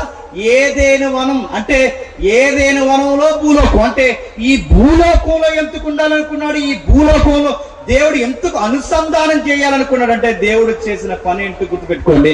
అసలు భూమి ఒక్కటే లేదండి. ఆదికాండం నుంచి భూమి ఒక్కటే లేదు. మరి ఎలా ఉంది? ఒక్కసారి ఆ మొదటి అధ్యాయం మొదటి వచనం చదవండి. ఆది యందు దేవుడు భూమి ఆకాశములను సృజించను. ఎదుట భూమి ఆకాశములను సృజించను. భూమి ఆకాశములకు మూలం ఏముంటుంది చెప్పనా? మూలంలో ఏముంటది? ఎర్త్ అండ్ హెవెన్ అని ఉంటుంది. ఏమనంటే ఏంటండి చెప్పాలి? పరలోకం. బాగా వినండి, నేనే సోది మాటలు చెప్పట్లేదు. బైబిల్లో ఎన్నో వేలగా దేవుడు మన కొరకు రాయించిన నిగూఢమైన సత్యాలంటే పరలోకాన్ని భూలోకాన్ని మొదటి అధ్యాయంలోనే దేవుడు అనుసంధానం చేసి ఈ భూలోకాన్ని తయారు చేశాడన్నమాట. మళ్ళీ అర్థమవుతున్నాయా? అంటే దేవుడు తయారు చేసింది పరలోకము భూలోకం. అంటే ఆ ప్రభుత్వము ఈ భూలోక ప్రభుత్వాలు, ఆ ప్రభుత్వము ఈ వ్యవస్థ, కనబడని అదృశ్యలోకము కనబడుతున్న దృశ్యలోకము, ఈ రెండు ఒక రోజు కలిసి ఉండేవన్నమాట. ఈ రెండు కలిసి ఉండే ఒక రోజు ఏమయ్యాయంటే దేవుడు ఆదాముని ట్రైనింగ్ లో పెట్టినప్పుడే గండు కొట్టాడు కనుక ఎప్పుడైతే ట్రైనింగ్ లోనే దేవుడి మీదకి జెండా ఎగరేశాడో ఆ రోజే భూలోకం పరలోకం ఏమయ్యాయి చెప్పండి? విడిపోయాయి. ఈ విడిపోయినాటిని మళ్ళీ కలిపే ప్రాజెక్టే చెప్పండి మిగిలిన బైబిల్ అంతా. అర్థమైందో లేదో? ఈ విడిపోయే ఈ రెండు, అందుకే దేవుడి నివాస స్థలం, దేవుడి నివాస స్థలం మనుషులతో ఉండాలని కోరుకుంది. అందుకే ప్రతి సాయంకాలం వేళ ఎందుకు వచ్చేవాడండి ఆయన? మానవులతో ఉండాలని. ప్రతి సాయంకాలం వల్ల ఆయన కుతూహలం అదే, నరులతో నివాసం చేయాలని. ఇప్పటికి చూడండి, ఆయన ఇచ్చిన వాగ్దానాల్లో ఒక వాగ్దానం ఏంటి తెలుసా? ఎక్కడ ఇద్దరు ముగ్గురు కూడుకుంటారో, అంటే ఆయన ఇష్టం ఏంటి? ఆది కాలం నుంచి ఏదేను వనం నుంచి ఆయన ఇష్టం ఏంటి చెప్పండి? మనతో పాటు కలిసి కాపురం చేయాలన్న కోరిక ఎవరికి ఉంది చెప్పండి? దేవుడికి. దేవుడు కుందగనికే మానవుడు కోరుకున్నాడు. దేవుడు ఏమని కోరుకున్నాడు? ఇదిగో నువ్వు పని చేయాలి. ఎలా పని చేయాలి? ఇదిగో నువ్వు పరిపాలకుడిగా ఉండాలి. నా దేవాలయం అంటే ఈ భూలోకము పరలోకము అనుసంధానం చేయబడిన నా నివాస స్థలంలో మానవుడిగా నిన్ను ఎలా పెడతాను తెలుసా? రాజువి అని. ఎలాగట? రాజువే కాదు, యాజకుడివి. ఈ వ్యవస్థను పరిపాలించాలి. ఇప్పుడు అడుగుతున్నాను, కుక్కని, నక్కని, జీవుల్ని, పక్షుల్ని, కనబడని ఈ జీవరాశిని అన్నిటినీ పరిపాలించాలి అంటే ఒక్కొక్కరు కర్రట్టుకుని తిరగమానా చెప్పండి? కాదు. మరి ఎలా పరిపాలించడం అంటే ఎలా? ఇక్కడ లేదు కానీ ఒక్కసారి ఎరిమియా గ్రంథం రండి. ఎరిమియా గ్రంథం ఒక్కసారి ఎరిమియా గ్రంథం 4వ అధ్యాయం అనుకుంటే ఒకసారి చూడండి. ఎరిమియా గ్రంథం 12వ అధ్యాయం, క్షమించండి, 12వ అధ్యాయం 4వ వచనం. ఎరిమియా గ్రంథం 12వ అధ్యాయం 4వ వచనం. భూమి ఎన్నాళ్ళు దుఃఖింపవలను, దేశమంతటిలో గడ్డి ఎన్నాళ్ళు ఎండిపోవలను, అతడు మన అంతము చూడడని దుష్టులు చెప్పుకొనుచుండగా దేశములో నివసించువారు చెడుతనము వలన జంతువులు పక్షులు సమస్యపోతున్నాయి. అర్థమయ్యే వాళ్ళకి ఇప్పుడు నేను ఏం చెప్పబోతున్నాను ఈ వచనం చాలు మీకు మొత్తం అర్థం అవడానికి. అర్థం లేదని నాకు అర్థమైంది. బాగా వినండి. ఆ ఒక్క వచనం ఏదో చెప్తుంది చూడండి. మనం చేసే పాపములను బట్టి బాగా వినండి, జీవరాశుల యొక్క మనుగుడి తగ్గిపోతారంట. అంటే జీవరాశిని పరిపాలించడం అంటే ఏంటి? జీవరాశిని పరిపాలించడం అంటే నువ్వు తిన్నంగా ఉంటే చెప్పండి ఈ వ్యవస్థలన్నీ తిన్నంగా ఉంటాయన్న. మీరు గమనిస్తున్నారా? ఎండాకాలంలో ఎండలు ఉన్నాయా?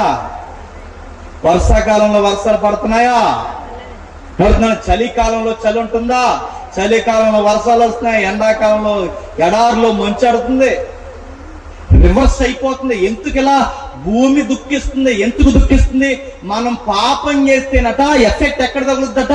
మనం పాపం చేస్తే ఈ నేచర్ సిస్టమ్ తేడా అవుద్దట. అందుకే చూడండి, ఆదాము తప్పు చేసిన తర్వాత ఎఫెక్ట్ ఎక్కడ తగిలింది చెప్పండి? నేలకు పడింది. ఆదాము తప్పు చేసిన తర్వాత డిస్టర్బెన్స్ ఎక్కడ జరిగింది చెప్పండి? నేల మొలవడం మానేసింది. అంటే గచ్చ పొదలు, మొండ్ల పొదలు, జీవవృక్షాలు పోయి పనికిరాని వృక్షాలు, అంటే నేలకు శాపం వచ్చింది. అంటే మన వ్యవస్థను పరిపాలించడం అంటే ఏంటో తెలుసా? ఆయనకు ఒక సిస్టమ్ ఉంది. ఆయన సిస్టంలో మనం ఎలా ఉండాలంటే ఆయన ఎదుట నిర్దోషులుగాను పరిశుద్ధులుగాను నిర్దోషులుగా మనం ఉంటే మనల్ని బట్టి ఈ వ్యవస్థలన్నీ సక్రమంగా నడుస్తాయి. ఆదాము పరిపాలించడం అంటే ఏంటో తెలుసు? ఇదిగో నేను పరిశుద్ధుని గనక నా స్వరూపమందున్నావు గనక నువ్వు కూడా పరిశుద్ధంగా ఉండాలి. నేను పరిశుద్ధిని కనుక నువ్వు కూడా పరిశుద్ధంగా ఉంటే నీ పరిశుద్ధతను బట్టి ఈ సృష్టి అంతా కూడా పరిశుద్ధంగా ఉంటుంది. ఒక్కసారి నువ్వేమన్నా పరిశుద్ధత కోల్పోయావో నీ చుట్టూ ఉన్న నేచర్ కూడా చెప్పండి డిస్టర్బెన్స్ కి గురవుతుంది. ఇది పరిపాలన కోల్పోవడం అంటే. ఇది పరిపాలన. అందుకే చూడండి, ఎక్కడ లేని పక్షులు ఈ మధ్యకాలంలో కనబడుతున్నాయా? పోయాయి. ఎందుకు పోయాయి? ఎరిమి అంటున్నాడు, మన పాపాలను బట్టే చాలా జంతువులు పోతున్నాయి. కానీ మనం ఒప్పుకో, మనం ఏమంటామంటే టవర్లు ఎక్కువైపోయినాయి, బొంద ఎక్కువైపోయింది. సెల్ ఫోన్ టవర్లు తెచ్చుకుని అడుగుతాను, సెల్ ఫోన్ టవర్లు అయినా కారణాలు ఏమంటే చెప్పు. ఆ పక్షులు పోవడానికి బైబిల్ చెప్తున్న కారణం చెప్తున్నా, నీ పాపమే. వెనక్కి వెళ్ళిందంట సముద్రం, ముందుకు రావడానికి రెడీగా ఉందండి. వెనక్కి ఎందుకు వెళ్తుంది, ముందుకెళ్ళి వస్తుంది. తేడాగా ఉన్నావు, గుర్తుపెట్టుకో. ఈ మధ్య ఎక్కడ లేని భయం వచ్చేసింది. భయం చెప్పినా ఓజోన్ కన్నం పడింది, ఓజోన్ కన్నం పడుతుంది. ఓజోన్ అంటే ఏంటి? ఓజోన్ అంటే ఈ భూమికి పైన సుమారు 400 కిలోమీటర్లకు పైకి వెళితే అంతరిక్షం తగులుతుంది మనకి. ఆ అంతరిక్షం నుంచి లోపలికి వచ్చే ముందు ఒక కనబడిన పొర, అంటే కనబడదు కంటికి, ఒక పొర ఉంటుంది. ఆ పొర పేరే ఓజోన్ పొర అంటారు. అంటే అది ఉంది కాబట్టే ఆ విశ్వంలో ఏ రాళ్ళు మన మీద పట్టలేదు. అది ఉంది కాబట్టే డైరెక్ట్ గా సూర్యకిరణాలు మన మీద పట్టలేదు. అది ఉంది కాబట్టే మనం ఇంకా అలా గాలి పీల్చుకుని బతుకుతున్నాం. దాన్ని పొర అంటే తల్లి గర్భంలో బాగా ఉన్నాడు. తల్లి గర్భంలో 9 నెలలు బిడ్డ ఉంటుందా, ఆ బిడ్డ చుట్టూ ఒక బెలూన్ ఎలాగైతే ఉంటుందో ఆ బెలూనే ఆ బిడ్డని కాపాడుతుంది. మన చుట్టూ కూడా ఒక బెలూన్ లా ఉంటుందంట ఒక పొర. ఆ పొర పేరే చెప్పండి ఓజోన్ పొర. దరిద్రం ఏంటి చెప్పిన, ఆ పొర కనబడింది. వీళ్ళందరూ ఏమనుకుంటారంటే ఆ పొరను పూడ్చలేవరు అయ్యా. ఆ పొరకి కన్నం పడింది. ఎందుకు పడింది బైబిల్ చెప్తుంది, నీ పాపం ఎక్కువైతే ఓజోన్కి కన్నం పడుద్ది, భూమికి కన్నం పడుద్ది, సూర్యుడికి కన్నం పడుద్ది.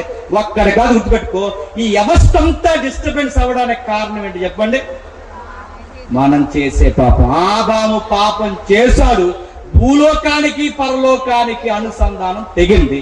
ఆదాము పాపం చేశాడు, భూమి యొక్క తన నైసర్గిక స్వరూపాన్ని పూర్తిగా మార్చుకుంది. ఆదాము తప్పు చేశాడు, చివరికి మన దేహంలో కూడా ఏమొచ్చేసి చెప్పండి, మార్పులు వచ్చాయి. మళ్ళీ దేవుడు ఈ ప్రాజెక్ట్ ని బాగా రీస్టార్ట్ చేయాలనుకున్నాడు. ఏం చేయాలనుకున్నాడు?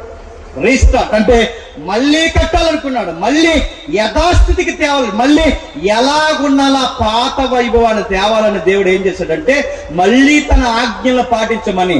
ఎలాగైతే ఆదాముకి ఆజ్ఞలు పెట్టి నువ్వు సరిగ్గా ఉంటే నీ చుట్టూ ఉన్న వ్యవస్థ సరిగ్గా ఉంటుందని ఎలాగైతే చెప్పాడో, మళ్ళీ ఆదాము ప్లేస్ లో దేవుడు ఇశ్రాయేలీయులను ఒక సమాజాన్ని తీసుకొచ్చాడు. ఎవరిని? ఇశ్రాయేల్.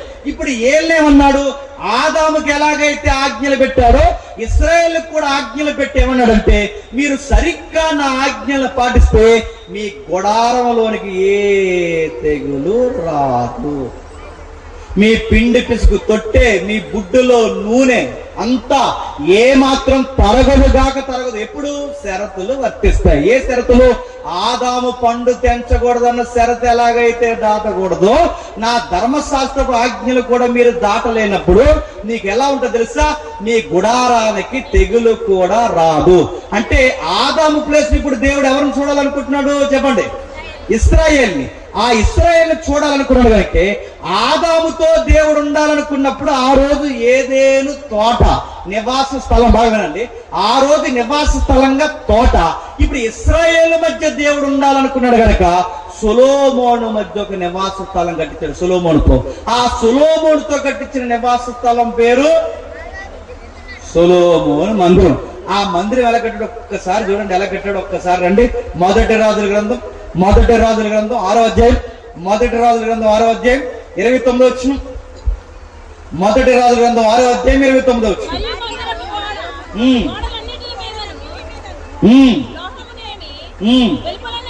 లోపలేమి ఎలుపలేమి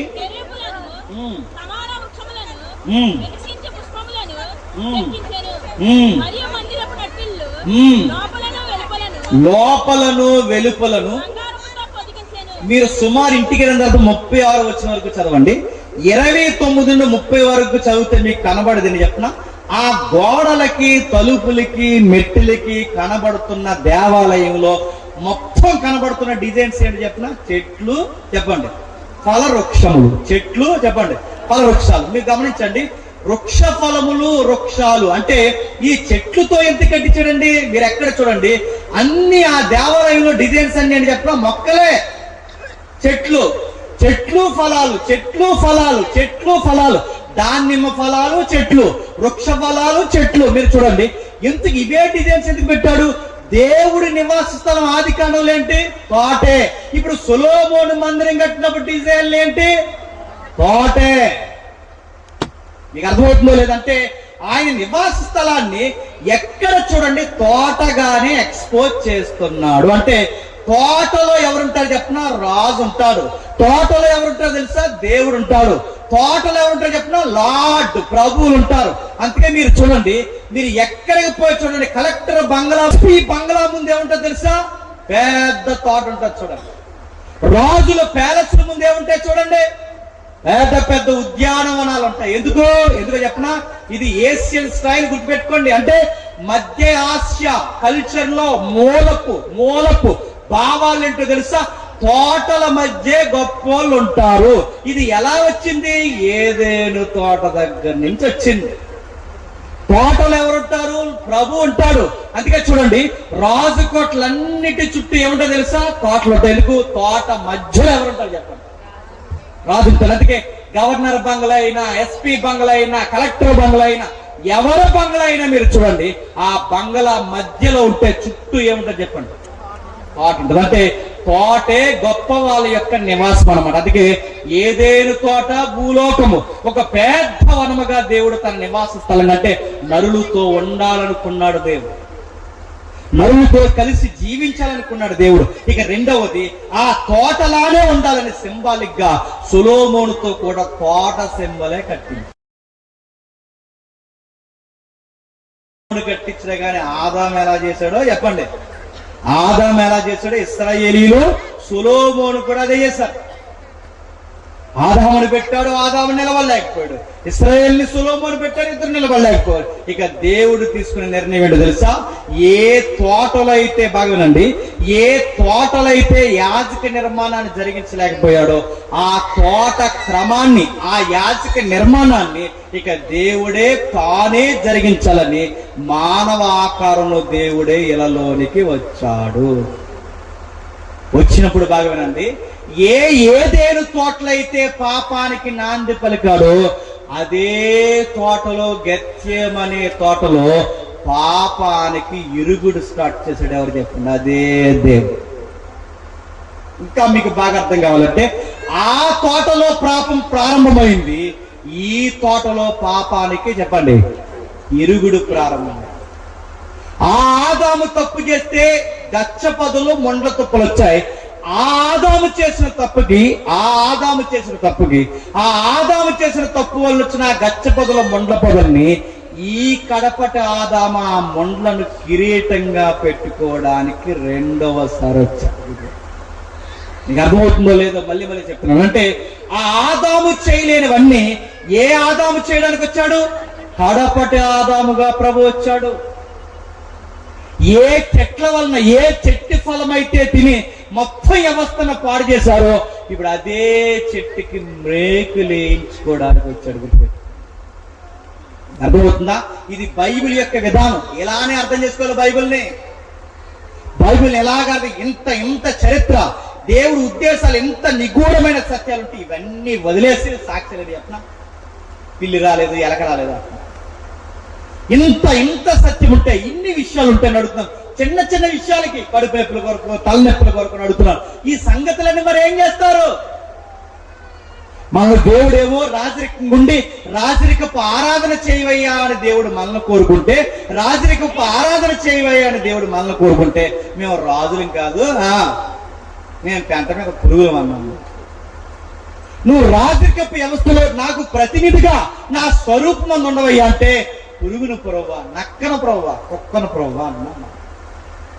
ఎవడో ప్రార్థన చేస్తున్నాడు పక్క నుంచి. నిజంగా ఒప్పుకుంటారండి? పురుగు అంటున్నారు. నిజంగా ఇంటెన్షనల్ గా పురుగు అని ఒప్పుకుంటారా? వాడు ఇలాగ ప్రార్థన చేస్తున్నాడు. ఏమనంటే, పురుగును ప్రవ్వా, దొంగను ప్రవ్వా, కుక్కను ప్రవ్వా అంటే పక్క నుంచి అవును ప్రవ్వా ఇది తెక్కలేసిపోయింది. అవునంటే పెట్టరా అన్నాడు. మళ్ళీ సర్లే అని కుక్కన ప్రభు బంగన ప్రభు అంటాడు, మళ్ళీ అంటాడట అవును ప్రభు సంపదను ఒకసారి అవునన్నా అంటాను. నేను అవుతున్నా పదాలు నేర్చుకున్నాం మళ్ళీ చెప్తున్నాను. మన ఉద్దేశాల్లో కూడా మనకు నచ్చిందని చెప్పిన, మన పురుగులు అంటే మన మనసుకే చెప్పండి నచ్చట్లేదు, మన దొంగలం అంటే మన మనసుకే నచ్చలేదు. కానీ మన మనసు మైమరిసిపోయే పదం ఏంటో తెలుసా? ఆదాముని ఎలాగైతే ఏలమని రాజుగా పెట్టాడో అదే రాజుకు పుట్టినది ఎవరని చెప్పండి. మనం అంటే మనం ఏం కోల్పోయాం? రాజరికాన్ని కోల్పోయాం. రాజరికాన్ని కోల్పోయాం. దీన్నే కీర్తన గ్రంథంలో దావీదు గారు ఎంత బాగా రాశారు చూడండి. కీర్తన గ్రంథం 8వ అధ్యాయం, త్వరగా కీర్తన గ్రంథం 8వ అధ్యాయం 3వ వచనం చదవండి. నీ చేతి పనులైన ఆకాశములను నీవు కలగ చేసిన చంద్ర నక్షత్రములు నేను చూడగా నీవు మనిషిని జ్ఞాపకం చేసుకుంటకు వాడు ఏ పాటి వాడు, నీవు నరపుత్రుని దర్శించుటకు వాడు ఏ పాటి వాడు, దేవుని కంటే వానిని కొంచెము తక్కువ వానిగా చేసితివి, మహిమా ప్రభావములతో కిరీటం పెట్టి. కిరీటం ఎవరు పెడతారండి చెప్పండి? రాజుకు పెడతారు. అంటే మానవుడికి దేవుడు కిరీటం పెట్టాలనుకున్నాడు. మనం ఎందుకు రాజులకు కిరీటం అంటే ఆ రాజుకు సంబంధించిన వాళ్ళం గనక ఆ రాజుకు సంబంధించిన మనం కూడా ఎలా ఉండాలని చెప్పండి? కింగ్షిప్ చేయమన్నాడు. దాన్నే రాజరికపు ఆరాధన. కింగ్షిప్ అంటే ఆదాముని చేయమన్నది, ఇశ్రాయేలుని చేయమన్నది, మన నుంచి కోరుకుంటున్నది. అంటే దేవుడి యొక్క కోరిక ఏంటో తెలుసా? తన ప్యాలెస్ లో, తన రాజభవంతులో దేవుడు ఒక్కడే ఉండాలనుకోలేదట. మరే మనతో పాటు ఆయన కూడా ఉండాలని కోరుకున్నాడు. ఆయనే మనతో ఉంటే, అడుగుతున్నాను, దేవుడే మనతో ఉంటే ఆకలి దప్పులు ఉంటాయా? దేవుడే మనతో ఉంటే రోగాలమై ఉంటుందా? దేవుడే మనతో ఉంటే డబ్బులో బాధలు, కన్నీళ్లు, దుఃఖాలు, రోగాలు, భయంకరమైన వైరస్లు, మళ్ళీ చెప్తున్నాను, ఇవన్నీ మన మీదకి వచ్చి గుర్తేడు చెప్పనా? ఆదాము యొక్క మొదటి జీవితం చూడండి. దేవుడితో ఆదామున్నంత కాలము ఆదాముకి తిండి గొడవ ఉందా? రేపు పొద్దున్నే లేచి ఏమి వండుకోవాలన్న గొడవ అవ్వమ్మకు ఉందా? ఇడ్లీ వండాలా, పూరి వేయాలన్న గొడవ ఉందా ఆవిడికి? దేవుడితో ఉన్నంత కాలం వాళ్ళకి భోజనం గొడవ లేదు. ఇంకా విచిత్రమైన తెలుసా? వాళ్ళ దేవుడితో ఉన్నంత కాలం వాళ్ళకి రోగాలే లేవు. ఉన్నాయా? దేవుడితో ఉన్నంత కాలం వాళ్ళకి రోగాలు లేవు. ఇంకా విచిత్రమైన తెలుసా? రోగం అన్న దానికి ఆధారమే కాదు, అసలు వాళ్ళకి బట్టలే లేవు. మళ్ళీ అడుగుతాను చెప్పండి, బట్టలు ఎందుకు వేసుకుంటా చెప్పండి? అంత సిగ్గుపడిపోకండి, చెప్పండి. బట్టలు ఎందుకు వేసుకుంటామండి?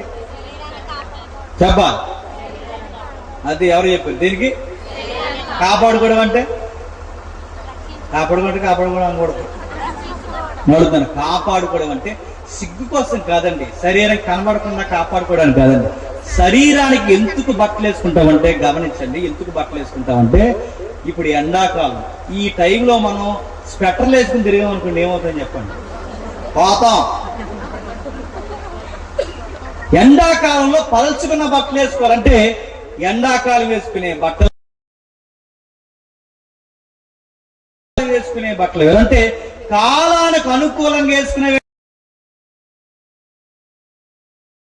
ఎందుకు కాలానికి అనుకూలంగా బట్టలు వేసుకుంటామంటే, కాలానికి అనుకూలంగా బట్టలు వేసుకోకపోతే ఈ వాతావరణాన్ని ఏం తట్టుకోలేదు చెప్పండి? ఈ శరీరము తట్టుకోలేదు. ఈ శరీరాన్ని వాతావరణం నుంచి కాపాడుకోవడానికి వేసుకునేవే చెప్పాలి బట్టలు. ఇప్పుడు అడుగుతున్నాను, ఒకవేళ కాపాడుకోకుండా అలా వదిలేసామనుకోండి, ఏమవుతాం? వడదెబ్బ తగిలిపోతాం, చలికి గడ్డగట్టిపోతాం, వర్షానికి రకరకాల రోగాలు వచ్చిపోతాం. అంటే ఈ శరీరానికి ఉన్న దరిద్రులు చెప్పనా, ఏది తట్టుకోలేదు. ఎక్కువ ఎండన తట్టుకోలేదు, ఎక్కువ వానన తట్టుకోలేదు, ఎక్కువ చలున్న తట్టుకోలేదు. మరి దేనికి? అన్ని సమపాలంగా ఉంటేనే తట్టుకోగలదు. అందుకే కప్పుని తిరుగుతుందని గుర్తుపెట్టుకోండి.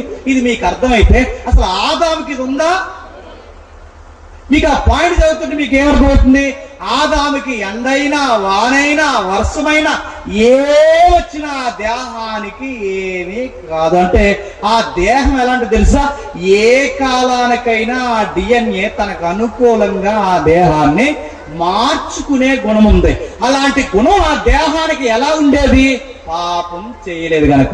పాపం చేయనంత కాలం వాళ్ళు ఎవరుతున్నారు? దేవుడితో ఉన్నారు.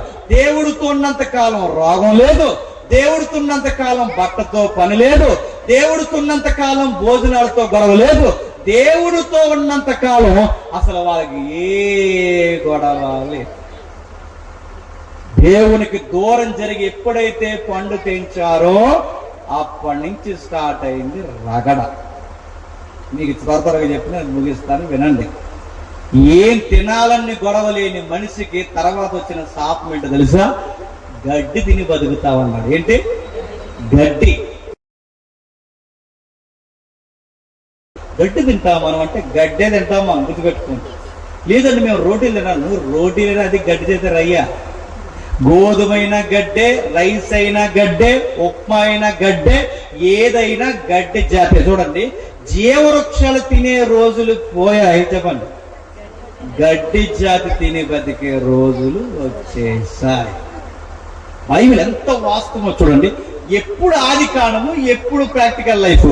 దీనికి దానికి ఎంత చక్కగా సరిపోతుంది చూడండి. ఈ రోజుకి అనవసరమైనవి తిని బతుకు.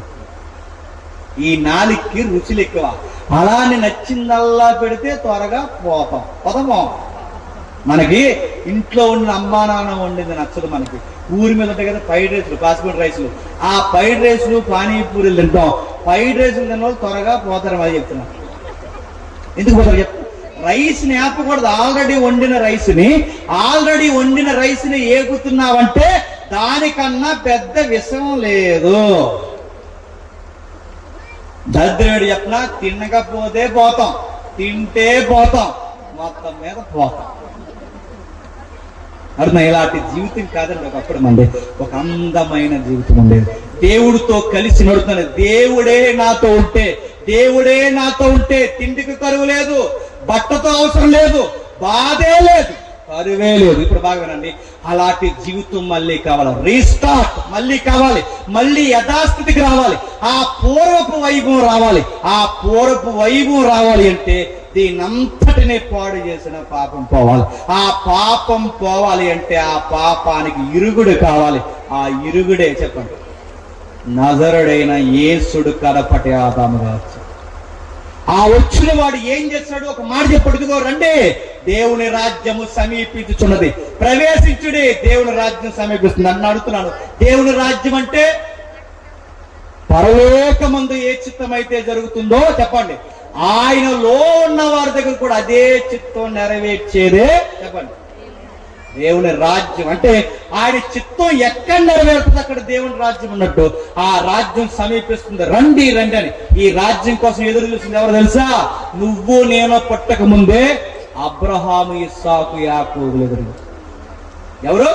అబ్రహాము, ఇస్సాకు, యాకోబులు. అంటే ఏ రాజ్యం? పూర్వం ఏదేను తోటలో దేవుడు ఎలా ఉండేవాడో మళ్ళీ అలాంటి నివాస స్థలం ఎప్పుడు వస్తాదా అని ఎదురు చూశాడట. ఎదురు చూసి చూసి చూసి అది వచ్చేంత వరకు ఎదురు చూసి చివరికి రాక చర్చ. ఎక్కడుందా మాట చూస్తారు ఒకసారి?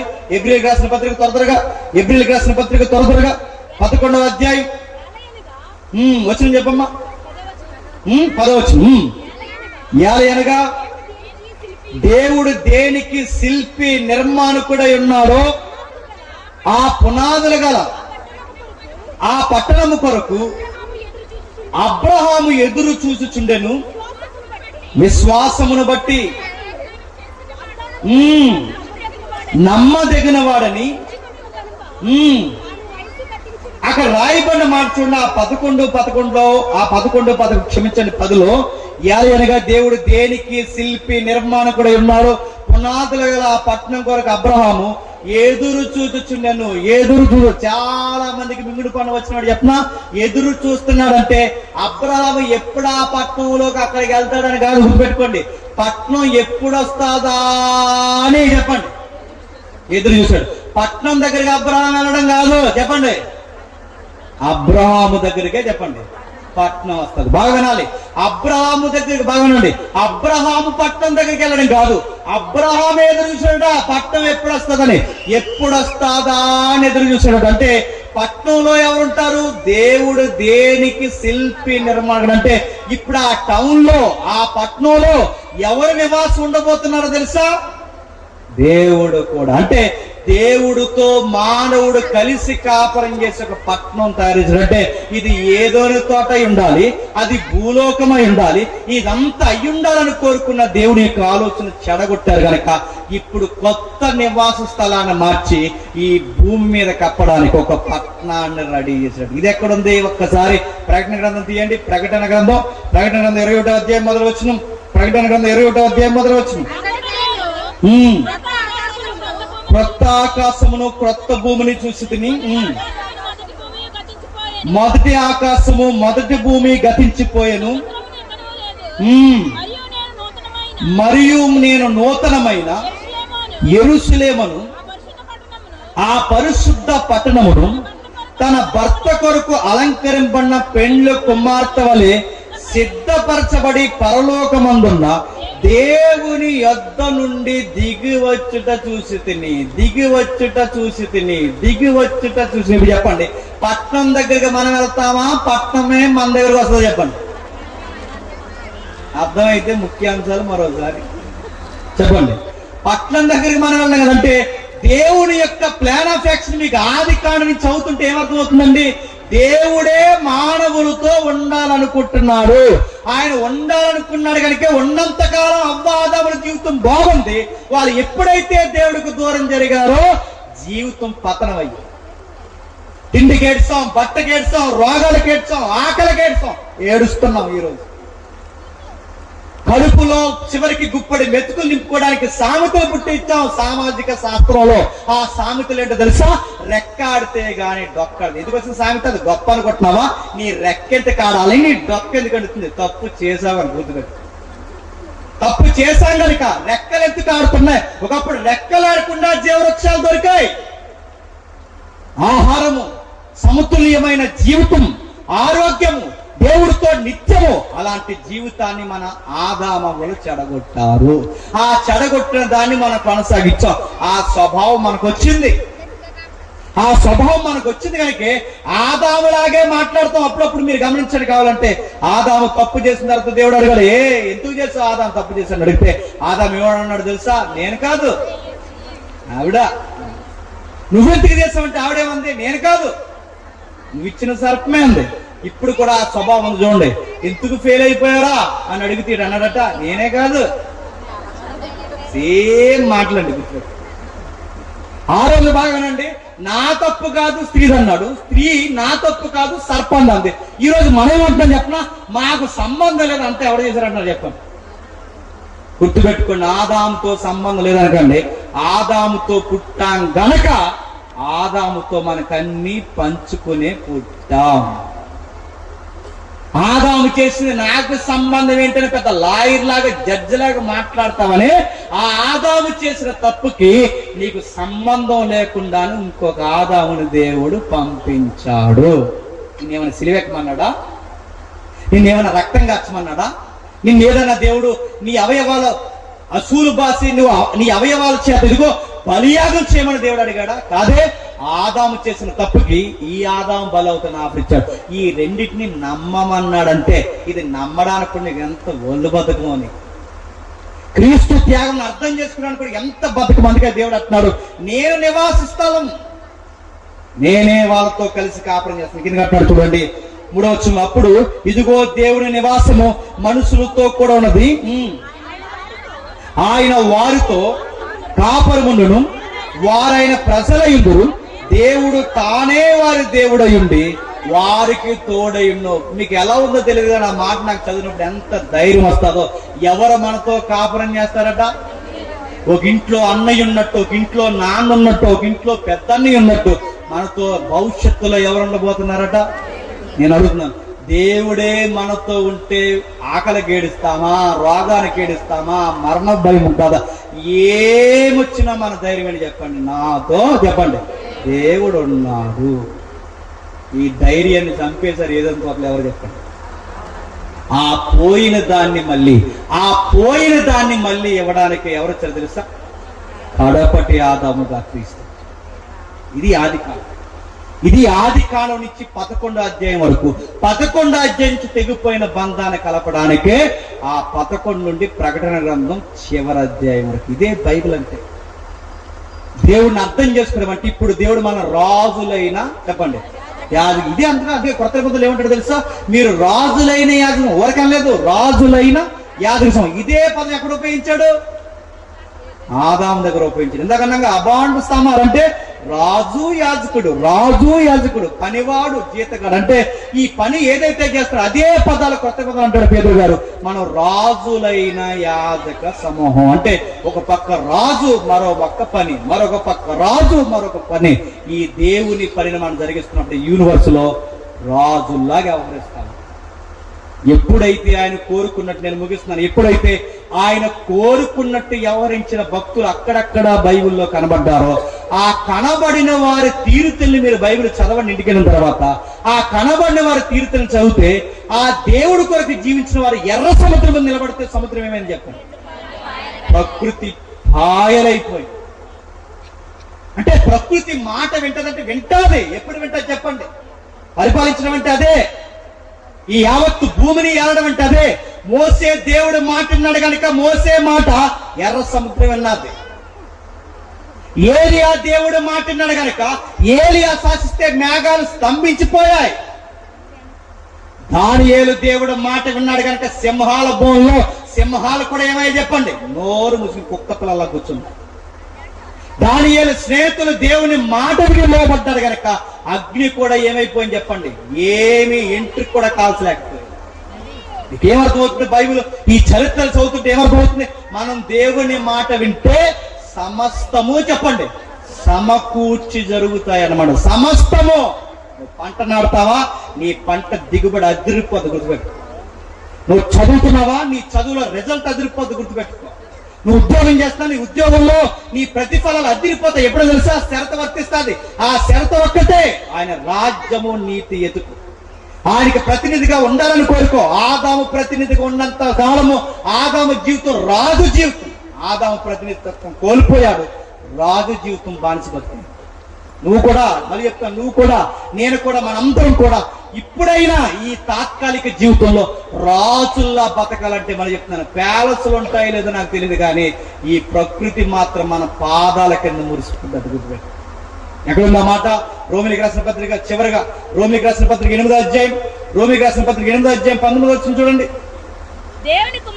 దేవుని కుమారుల ప్రత్యక్షత కొరకు సృష్టి మిగులాశతో పేరు చూచుచు కనిపెట్టుచున్నది. ప్రకృతి ఎవరి కోసం కనిపెడుతుందట? మళ్ళీ దేవుని కుమారులు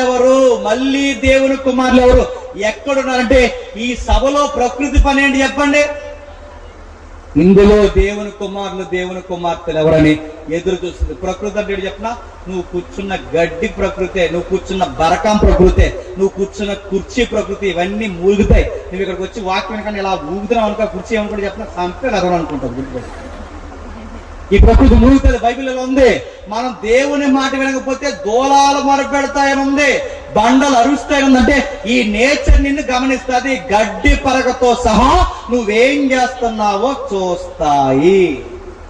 నువ్వు వేసిన బట్ట, నువ్వు తాగిన నీళ్లు, నువ్వు కూర్చున్న కుర్చీ, నువ్వు నిలబడిన గడ్డి, ప్రతిదీ పరకం.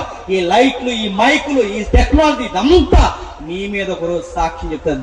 దేవా ఇంత చక్కటి వాక్యం చెప్పిన వీళ్ళ బొర్రలకి ఎక్కలేదు ప్రభా, ఊగేసి వెళ్ళిపోయారు ప్రభా అని ఆ రోజు సాక్ష్యం చెప్తా అనుకుంటున్నారా? ప్రకృతికి మనకి కనెక్టింగ్ ఉంది, ఆ కనెక్టింగ్ తెగిపోయింది. మళ్ళీ ఆ కనెక్టింగ్ ఎప్పుడు వస్తుంది చెప్పినా, నువ్వు దానియేలులాగా, మోసేలాగా, నువ్వు ప్రవక్తలాగా, లేదు నువ్వు ఏలియాలాగా ఎప్పుడైతే దేవుడి కొరకు నిష్ఠాగరిష్ట కలిగి జీవిస్తావో ఈ ప్రకృతి కూడా నీకు అనుకూలంగా కుక్క పిల్ల మారిపోతుంది.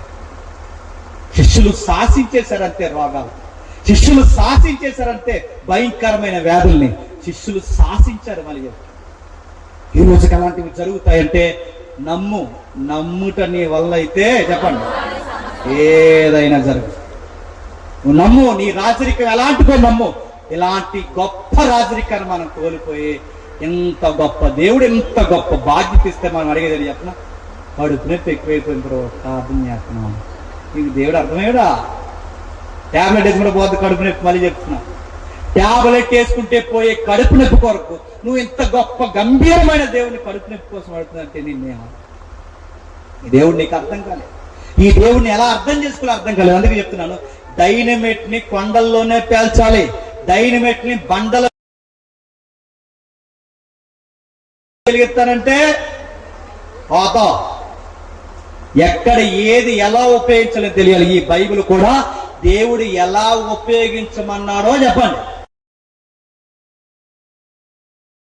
ఇంట్లో నేను వెలిగిస్తానంటే ఇల్లు ఎలాగైతే ఉండదో ఈ బైబిల్ అడ్డగోలుగా దేనికి పడితే దానికి ఉపయోగిస్తే దేవుడు అన్నాడు, ఇందులో ఒకటి కలిపినా ఒకటి తీసినా దీన్ని అడ్డగోలుగా కలిపితే దీనిలో ఉన్నవన్నీ చెప్పండి నీ మీదకి రప్పిస్తాను.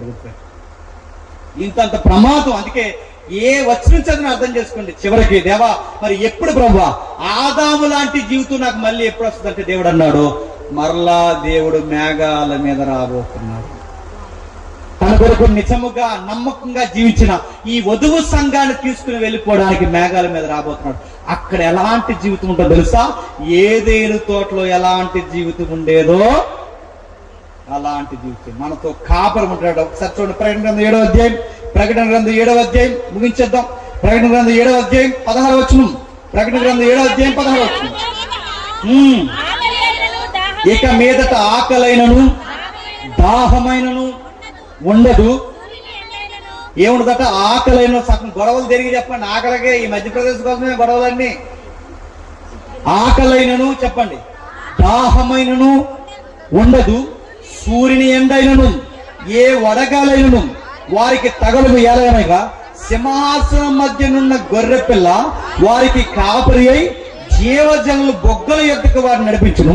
దేవుడే వారి ప్రతి బాష్పబిందువును తుడిచివేయును. ఎంత బాగుందండమ్మా. అంటే రాబోతున్న ఒక నూతన జీవితం ఉందన్నమాట. నూతనమైన జీవితం. ఈరోజు మీరు చూడండి, చూస్తుండగానే తెల్లంటికలు వస్తున్నాయి, చూస్తుండగానే పళ్ళు ఊడిపోతున్నాయి, చూస్తుండగానే నొర వంగిపోతుంది, చూస్తుండగానే రూపం మారిపోతుంది. 4 సంవత్సరాలు దిగిన ఫోటో ఈ రోజు దిగితే మనమేనా అనిపిస్తుంది. ఎందుకు? వాస్ అవుట్ అవుతున్నాయి. ఎక్స్పైరీ డేట్ వచ్చింది ఈ బాడీకి. ఒక రోజు గుర్తుపెట్టుకోండి, ఈ బాడీకి ఎక్స్పైరీ డేట్ కింగ్ లా ఉండేవాళ్ళంట. గుర్తుపెట్టుకోండి, అద్భుతంగా ఉండేవాళ్ళట, నిత్యము జీవిస్తుండేవాళ్ళంట. అది పోయింది. భాగాలు వస్తున్నాయి, తల ఉడుతుంది, పళ్ళు ఉడుతున్నాయి, ఓపుకుపోతుంది, నడుము వంగిపోతుంది, రకరకాలు ఇవన్నీ నడుపుని దరిద్రం అంతా పోవాలి అంటే మళ్ళీ ఒక నూతన యుగం రాబోతుంది. అదే యేసు ప్రభు 2వ రాక. ఆ 2వ రాకలో దేవుడు చెప్తాడు, ఇక ఏమి ఉండదు, గొర్రె పిల్లే మనకి కాపురయ్య. ఈ నియోజకవర్గం ఎమ్మెల్యే గారు ఎవరో నాకు తెలియదు, కానీ ఎమ్మెల్యే మీ చుట్టం అనుకోండి, మీకు ఎలా ఉంటుందండి? నువ్వేది చెప్తా చేసి మీ ఎమ్మెల్యే, నువ్వు ఎప్పుడు ఫోన్ చేసేటప్పుడు ఎమ్మెల్యే గారు ఫోన్ ఎత్తు నువ్వు నిలబడతావా? ఇంక 5 సంవత్సరాలు నేను పట్టుకోలేము. నడుగుతున్నాను ఎంత దేమానికి ఏమి వచ్చినా నువ్వు ఏమంటే చెప్పండి ఎమ్మెల్యే గారు. వెయిట్, నువ్వేం చేసినా వెంటనే ఫోన్ ఎవరు కూడా చెప్పు ఎమ్మెల్యే. నువ్వు ఎమ్మెల్యేకి ఎంత బిల్డప్ ఇస్తే, ముఖ్యమంత్రికి ఎంత బిల్డప్ ఇస్తే, నేను అడుగుతున్నాను, ముఖ్యమంత్రి కన్నా ఎమ్మెల్యే కన్నా గొప్పోడు దేవుడే మనతో ఉంటే మనకి ఏ ప్రాబ్లం వచ్చినా మన కాలు ఎక్కడికి వెళ్తా చెప్పండి? అలాంటి నివాస స్థలం మనకి ఇవ్వబోతున్నాడు. దీనికోసం దేవా నన్ను ఏం చేయమంటా ప్రభు అంటే దేవుడు అన్నాడు, నా రాజ్యాన్ని నీతిని ఎత్తకండి, నా బాధ్యతను నెరవేర్చండి. ఏంటి ప్రభు అంటే పొరుగు వాని కొరకు అకౌంటబిలిటీ అడుగుతాడు. పొరుగు వానికి ఆదాము తప్పు చేస్తే, బాగా వినండి, ఆదాము తప్పు చేస్తే అవ్వ అకౌంటబిలిటీ, అవ్వ తప్పు చేస్తే చెప్పండి ఆదాము అకౌంటబిలిటీ. ఏబేలు కనబడకపోతే దేవుడు ఎవరిని అడిగాడు చెప్పండి? కయ్యేని అడిగాడు. కయ్యేని గడు ఏం చెప్పాడు చెప్పండి? నేను కావాలివా అన్నాడు. ఈ మాట్లాడు ఊరకేమనలేదండి, కావాలవాడు. ఇందాక కాచుటకును సేద్యపరచుటకును అదే పదం ఎవరు వాడారు తెలుసా? కయ్యేని వాడాడు. ఏమన్నాడు? నేను కావాలవాడిని అంటే చెప్పనా, నీ తరపున నేనేమో యాజకున్నా అని అడిగాడు. నీ పని చేయడానికి నీకేమైనా కాపలవాడినా అంటే, కయ్యేని ఎలాగైతే తన పొరుగుడు పట్ల బాధ్యత లేదన్నాడో, నీ పొరుగు వారి పట్ల నీకు బాధ్యత లేకపోయినా నీది ఏ స్వభావం తెలుసా? కయ్యేని స్వభావం. నీకోసం నువ్వు ప్రార్థించుకోవడమే కాదు చెప్పండి, ఇతరుల కొరకు కూడా ప్రార్థించాలి. నీ తిండి నువ్వు తినేయడమే కాదు, ఇతరుల కొరకు ఇప్పుడు మెతుకులు పెట్టాలి. నీ ఏడుపు నువ్వే అడ్డమే కాదు, ఇతరుల భారములు కూడా చెప్పండి మొయ్యాలి. ఈ ప్రభు మనకు నేర్పించింది చెప్పిన కయ్యేను గాని ఏది చేయమన్నాడో చెప్పండి, మనల్ని అదే సక్రియ చేయమన్నాడు. పొరుగు వారి నిమిత్తం చెప్పండి ప్రాణం పెట్టమన్నాడు. ఇప్పుడు చెప్పండి, ఇదే రాజరికం అంటే చెప్పిన ఇతరులకి మేలు చేస్తూ మనల్ని మనం రోజు రోజుకి దేవుని కొరకు అర్రగొట్టుకోవడమే చెప్పండి రాజరికం. పరిశుద్ధులుగాను నిర్దోషులుగాను ఎదుటి నిలబడటమే రాజరికం. ఎప్పుడైతే మనం ఇలా వ్యవహరిస్తామో తన నివాస స్థలంలోకి దేవుడు మనం చెప్పండి నేడో రేపు వస్తాడు, తన పట్నంలోనికి మనం ఈ భూలోకాన్ని పరలోకాన్ని మళ్ళీ చెప్పండి కలిపేయబోతుంది. అందుకే ఈ భూమి నూతన భూమి అవుద్ది, ఈ ఆకాశం నూతన ఆకాశం అవుద్ది, మరలా పరలోకము భూలోకము చెప్పండి అనుసంధానం అవుతే ఒక పట్నం తయారు చేయబడుతుంది. ఆ పట్నంలో నువ్వు నువ్వు నువ్వు మనం అందరం ఉంటాం. మళ్ళీ ఏదైనా తోటలోటి జీవితం మళ్ళీ మనకి చెప్పండి త్వరలోనే రాబోతుంది. అప్పుడు వైరస్లు ఉండవు, కరోనాలు ఉండవు, ఏముండవు. మంతుల్లాగా నిత్యము ఎవ్రీడే చెప్పండి ఆనందంగా జీవిస్తాం. అట్టే జీవితంలో మీరందరూ ఉండునుగాక. ఆమేన్ ఆమేన్ ఆమేన్. ప్రార్థన చేస్తాం. ప్రేమగల తండ్రి, కృపగల దేవుడు, ప్రతికూలమైన పరిస్థితులు ఉన్న తండ్రి అనుకూలతను ఏర్పరిచి ఇప్పటివరకు మాతో మాట్లాడినందుకు మీకు స్తుతులు స్తోత్రం. మీ దయ మీ కృప మాకు అనుగ్రహించినందుకు స్తుతులు తండ్రి. ఏ కష్ట నష్టాలు ఉన్నా తండ్రి ఏ విధంగా మీతో మేము గోజాడాలో మాకు నేర్పిస్తున్నందుకు తండ్రి మీకు స్తుతులు తండ్రి. బైబిల్ రాయబడిన విధానం వేరు, మీ ఉద్దేశం వేరు. ఈరోజు మనుషులు అర్థం చేసుకుంటున్న ఉద్దేశం ఇంత గొప్ప ఔన్నత్యము రాజరికం మాకు అప్పగిస్తే ఈరోజు మేము అడిగేవి చిన్న చిన్నవి, తలని పని, కడుపుని పని తండ్రి, స్థలాల కోసమని ఇలాంటి విషయాల మీద మేము కేంద్రీకరిస్తున్నాం. కానీ మీ రాజ్యాన్ని, నీతిని, మా రాజరికాన్ని మొదట ఎదకాలన్నా ఆ యొక్క దృష్టికోణం తండ్రి ఎప్పుడో మర్చిపోయాం. ఒకప్పుడు సాక్ష్యాలు నేను మారి దేవుని రాజ్యంలోకి వెళ్ళానని తను ఒక వ్యభిచారి చెప్పేది. ఒకప్పుడు సాక్ష్యము నేను మారి దేవుడు రాజ్యంలోకి వెళ్ళానని ఒక తాగుబోతు చెప్పేవాడు. సాక్ష్యాలన్నీ ఇల్లు కట్టుకున్నాం, వాకులు సంపాదించామని చెప్పే సాక్ష్యాలే తప్ప మారు మనసు పొందిన సాక్ష్యాలు లేవు. క్షమించండి.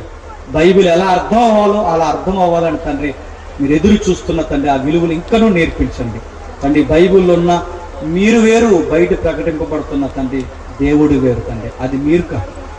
బైబిల్లో ఉన్న క్రీస్తు వేరు, బయట ప్రకటింపబడుతున్న క్రీస్తు వేరు. బైబిల్లో ఉన్న పరిశుద్ధాత్ముడు వేరు, బయట ప్రకటింపబడుతున్న పరిశుద్ధాత్ముడు వేరు. ఇది జనాలకి ఎప్పుడు అర్థమవుద్దో తెలియదు దేవా.